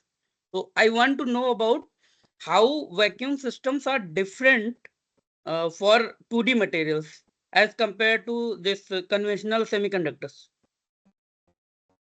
2D materials for what application? Like deposition. Yeah, deposition, whether it is semiconductor or metal or dielectric or anything. Funda of vacuum technology is exactly same for you also. Unless you want to, if you want to deposit at atmospheric pressure, if you are not worried about contamination or impurities, then that's a different game. But otherwise, the type of vacuum system that you need to use for any 2D thin film manufacturing, whether it is a bangle coating or a layer or a decorative piece coating or a semiconductor coating or a dielectric coating, rules are same. Okay, sir. So we don't have to worry about the vacuum system, whether we are using for. If you are depositing anything 2D, means what? Oh, you are screen printing, you are talking. No, sir. Normal, like monolayer deposition. Monolayer means you are depositing DVD. copper or some material you are depositing, no? Novel 2D materials for semiconductor application, semiconducting application means Novel devices. is different. Tell me the chemistry. Yes, sir. Like MOS2, Huh? graphene, MOS2. No, I'm not able to. You deposit silicon or phosphorus or something, copper, silver, aluminum. Something you deposit, na? Yes, sir. Yes, sir. So you are depositing metal or semiconductor or insulator or ceramic or polymer. What is it you are depositing? Anything if you want to deposit, unless you produce vacuum, the vapor will not go and arrive at the place where you want to deposit. It will go everywhere. Because so many molecules are heating with each other, they will divert. Once it crosses from the source of the deposition, it will go to some other state. Because a lot of things are there. You want to go to a destination, but you started from your home. You have left the home, so you are evaporated from the source. But it may not reach to the substrate where you want to make a 2D coating. It will go to the other directions. That's why vacuum is important. Okay, sir. Thank you. Thank you so much. Yeah, you can give us clear-cut thing later also in touch with us. My email ID, everything is given. Then we can Yes, sir. discuss Sure, sir. your Sure, sir. material, your process, your couplings, your systems, your measurements, your results. Everything we can discuss. Yes, sir. Thank you so much. Thank you. Good evening, sir. Thanks for a Yes. very informative session, sir. Sir, I would like to know, when you go for higher vacuum, molecules, they collide to the surface of the chamber. But Yes. when you go for the molecular pump, in that case, how do the molecules flow Yes. through the pump and then Correct. pumped out? And Very one good. and there are various types of systems like diffusion and turbomolecular. What could be the difference between turbomolecular pump and a diffusion pump? Yeah, Could you this is please what he is going to discuss, production of vacuum, and I would suggest you to wait up to that. But in 1 or 2 minutes, I will tell you. If your turbomolecular pump, you are correct. If it is going all molecules, they are not knowing where is the pump, etc. That's why I told you. Statistically, in 360 direction, it will go. Some direction within that orifice of that connecting pipe, some molecules will come. Whatever those molecules will come, only those molecules, turbomolecular pump will hit them and propel them down towards the pump. Because of high speed, the average molecular velocity of nitrogen is 330 meters per second, and helium it is to 1 kilometer. So the tip speed of the turbomolecular pump at 50,000 RPM, that is also 1 kilometer per second. At that time, it is able to give additional velocity in a particular direction of those small fraction of molecules coming from the system towards pump. And that towards pump direction is dictated by God as per the statistical distribution. But once it comes into that direction, it touches the blade, then the pump decides to propel them down, not to the suck or push.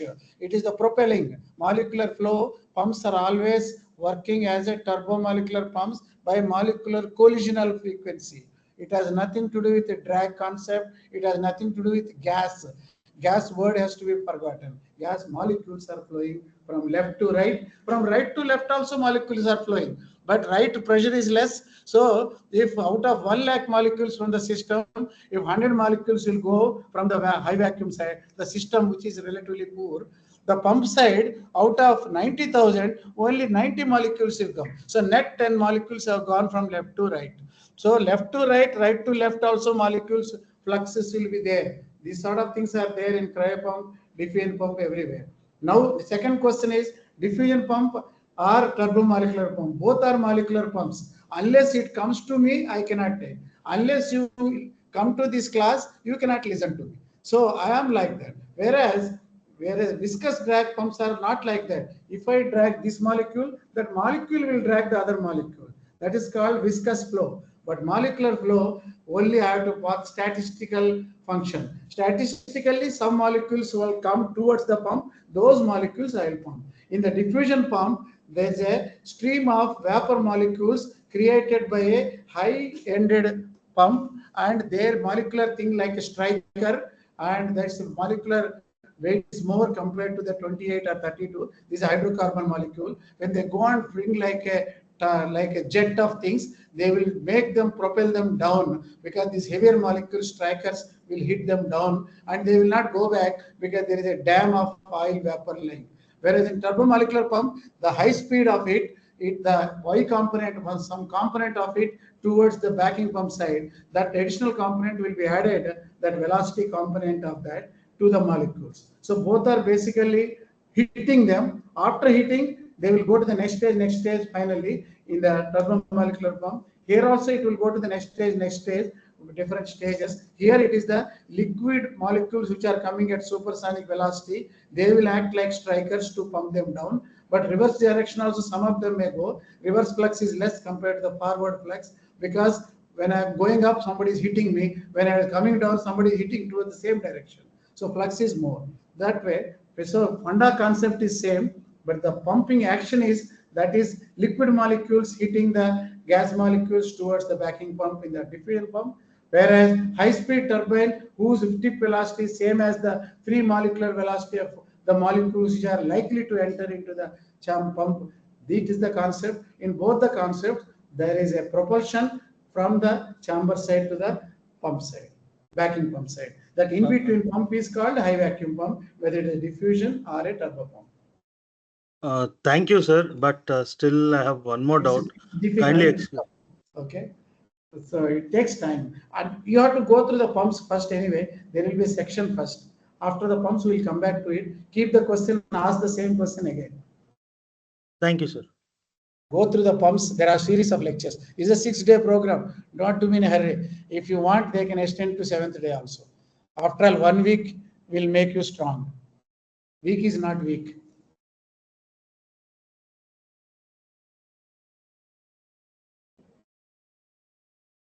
So there's a certain question in the chat box that Mr. Tushar Sharma asks, what are the key factors affecting the efficiency and lifespan of a vacuum system?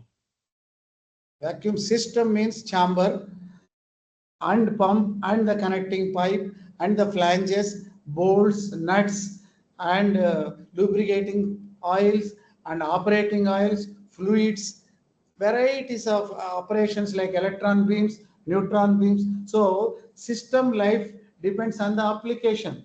If you are evacuating in a freeze dryer for producing Nescafe powder, hardly any problem. But if you are evacuating as ultra high vacuum 10 to the power minus 10 torr of a space simulation chamber of building size, where the big chambers are tested, these satellites are tested, then it will take 40-50 days evacuation to produce.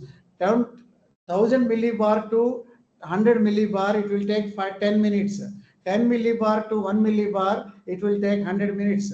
From 1 millibar to 10 power minus 5 millibar, it will take 1000 minutes. From minus 5 to minus 10, it will take 10,000 minutes. Provided the leaks coming through various systems and degassing inside are not dominating. If they are perennial sources of things, if they are exactly counteracted by the molecules being removed by the pump, then you will end up in a situation in the system where pump down is not taking place, it is getting stuck at a particular vacuum. So vacuum system behavior depends on the competition between the sources of leaks entering into the chamber, whether it is a intentional gases of the evaporating gases for the thin film deposition or an unintentional gases coming through the leaks, etc., or degassing, and all of them are counterbalanced by the pump, and it depends on the flanges, couplings, flexibilities, how we are going to do, and what is the conductance of the interconnecting pipe. If the pipe is 4 meter long, same pump, same chamber,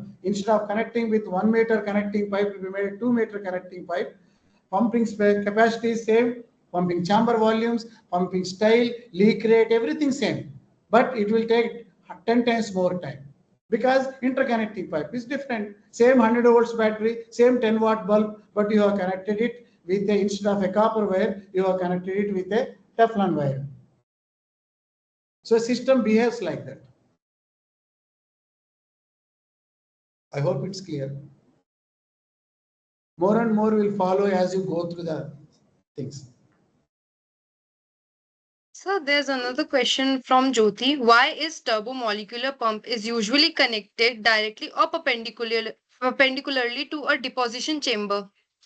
Yeah, because when the deposition is going on, since mean free path is very long at 10 power minus 6 star, it will go towards the substrate, initially starting from the initial place where it is melted and going. some of the molecules may go this way, that way also. But the turbomolecular pump should not be the substrate on which film is deposited.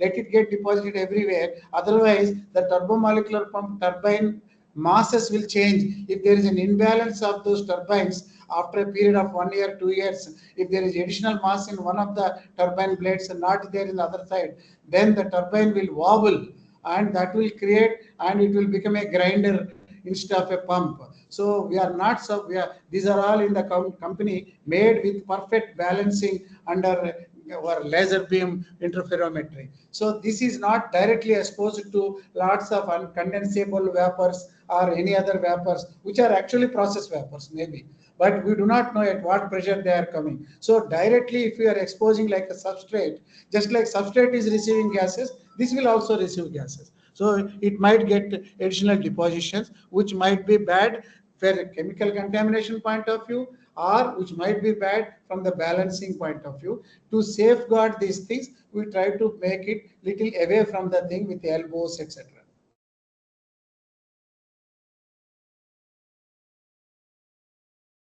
So there's another question. What is the advanced vacuum technology? Advanced vacuum technology. What is the? Yes, sir. What is the advanced vacuum technology? Vacuum technology generally means atmosphere to a final vacuum. If it is up to 100 tar or 400 tar, just necessary for stopping a train, or a vacuum cleaner in the morning, or a freeze drying to make an escape powder, this is normal vacuum. High vacuum to produce metallurgical high quality titanium alloys, or try to make the TV tube manufacturing, or try to make molecular distillation, or to make some chemicals or pharmaceuticals in a medium vacuum, -2 to -3 tar, that is called medium vacuum. There you are only pumping the rest of the milligrams of the gas, but still the purity of the vacuum, everything is high. That's why it is called advanced. But once you cross -3 tar, remaining molecules are hardly anything, not 1% of the molecules. But that's where space technology starts. That's where the nuclear technology starts. That's where the semiconductor technology starts. So once you cross -3 tar from 760 tar, 99.999% has been removed. With that is called technology. But not 1%. If you don't remove, you cannot make p-type, n-type impurities. You cannot make molecular fluxes. You cannot make high quality semiconductor manufacturing. You cannot make quantum dots. So this is called advanced vacuum technology.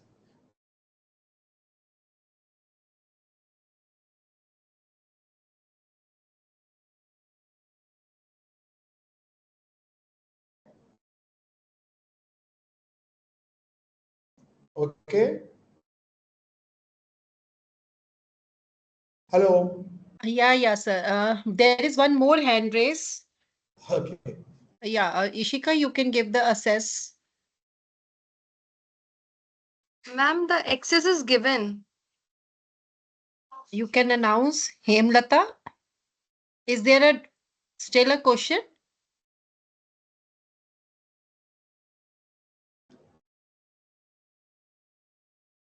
Hand can be raised in 3 varieties. One is get a question. Other is to clap. Other is hands up. Hemlata, if there is a question, please write in a chat, or you can please. Yeah, feel free, Hemalata. Please feel free. You are which branch you are working? Science or physics, chemistry, maths, mechanical, electrical, civil, ECE, computer science?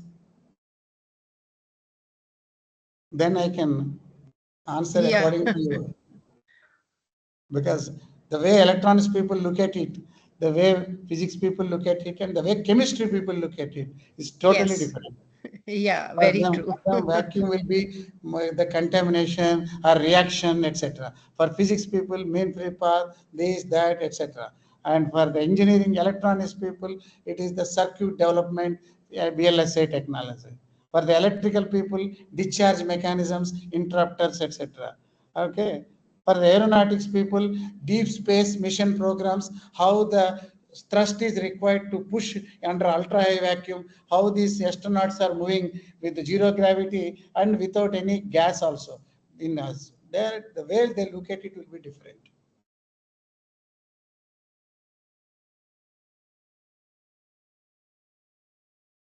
Yeah, any questions further from the participants? It was very informative session, sir.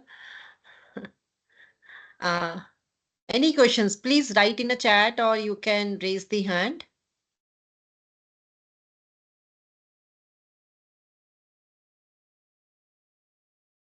I think, sir, no questions, so we can wind up.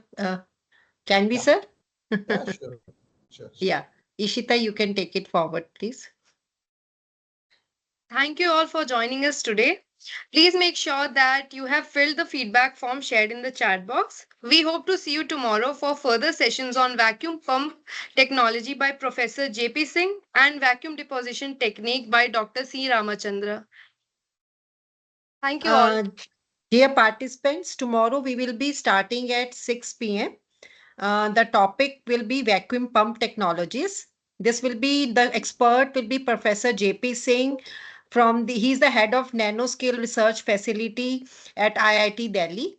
And the next session will be from 7:30 to 9, which will be vacuum deposition techniques by Dr. C. Ramachandra. He's a consultant in ISRO and director Semiconductor for Citron, Bangalore. So we are looking forward for your participation in tomorrow's sessions, which will be very informative, and I hope it will take you to the next levels about for the vacuum technologies. If there are any questions, you can please write in the chat box, and another request is to fill the feedback form for each session. And Professor V.V. Rao, thank you so much, sir. First of all, for accepting our request to be part of this session, to be as a resource person of this 6-day online FDP, and giving a very informative session on the vacuum technologies. And I'm very much hopeful the participants have learned a lot. And it is the same thing which when I attended your session at the IIT Delhi. I found that time only that you are the best one to be taken for this FDP. Thank you so much. It's my pleasure to be useful to the others, and whatever doubts they can have, they can always ask me later also. So there is nothing called stopping of at one level and all. One can whatever I do, whatever. So let us keep on evacuating. Yeah. So Professor V.V. Rao will be with us on 26th February also. So if you have any doubts, you can ask on that day also. Yeah. Okay, that's great. Okay, thank you so much, sir. Thank you. Okay, have a nice time. Okay, thank you, sir. Have a nice day. Thank you. Thank you. Bye-bye.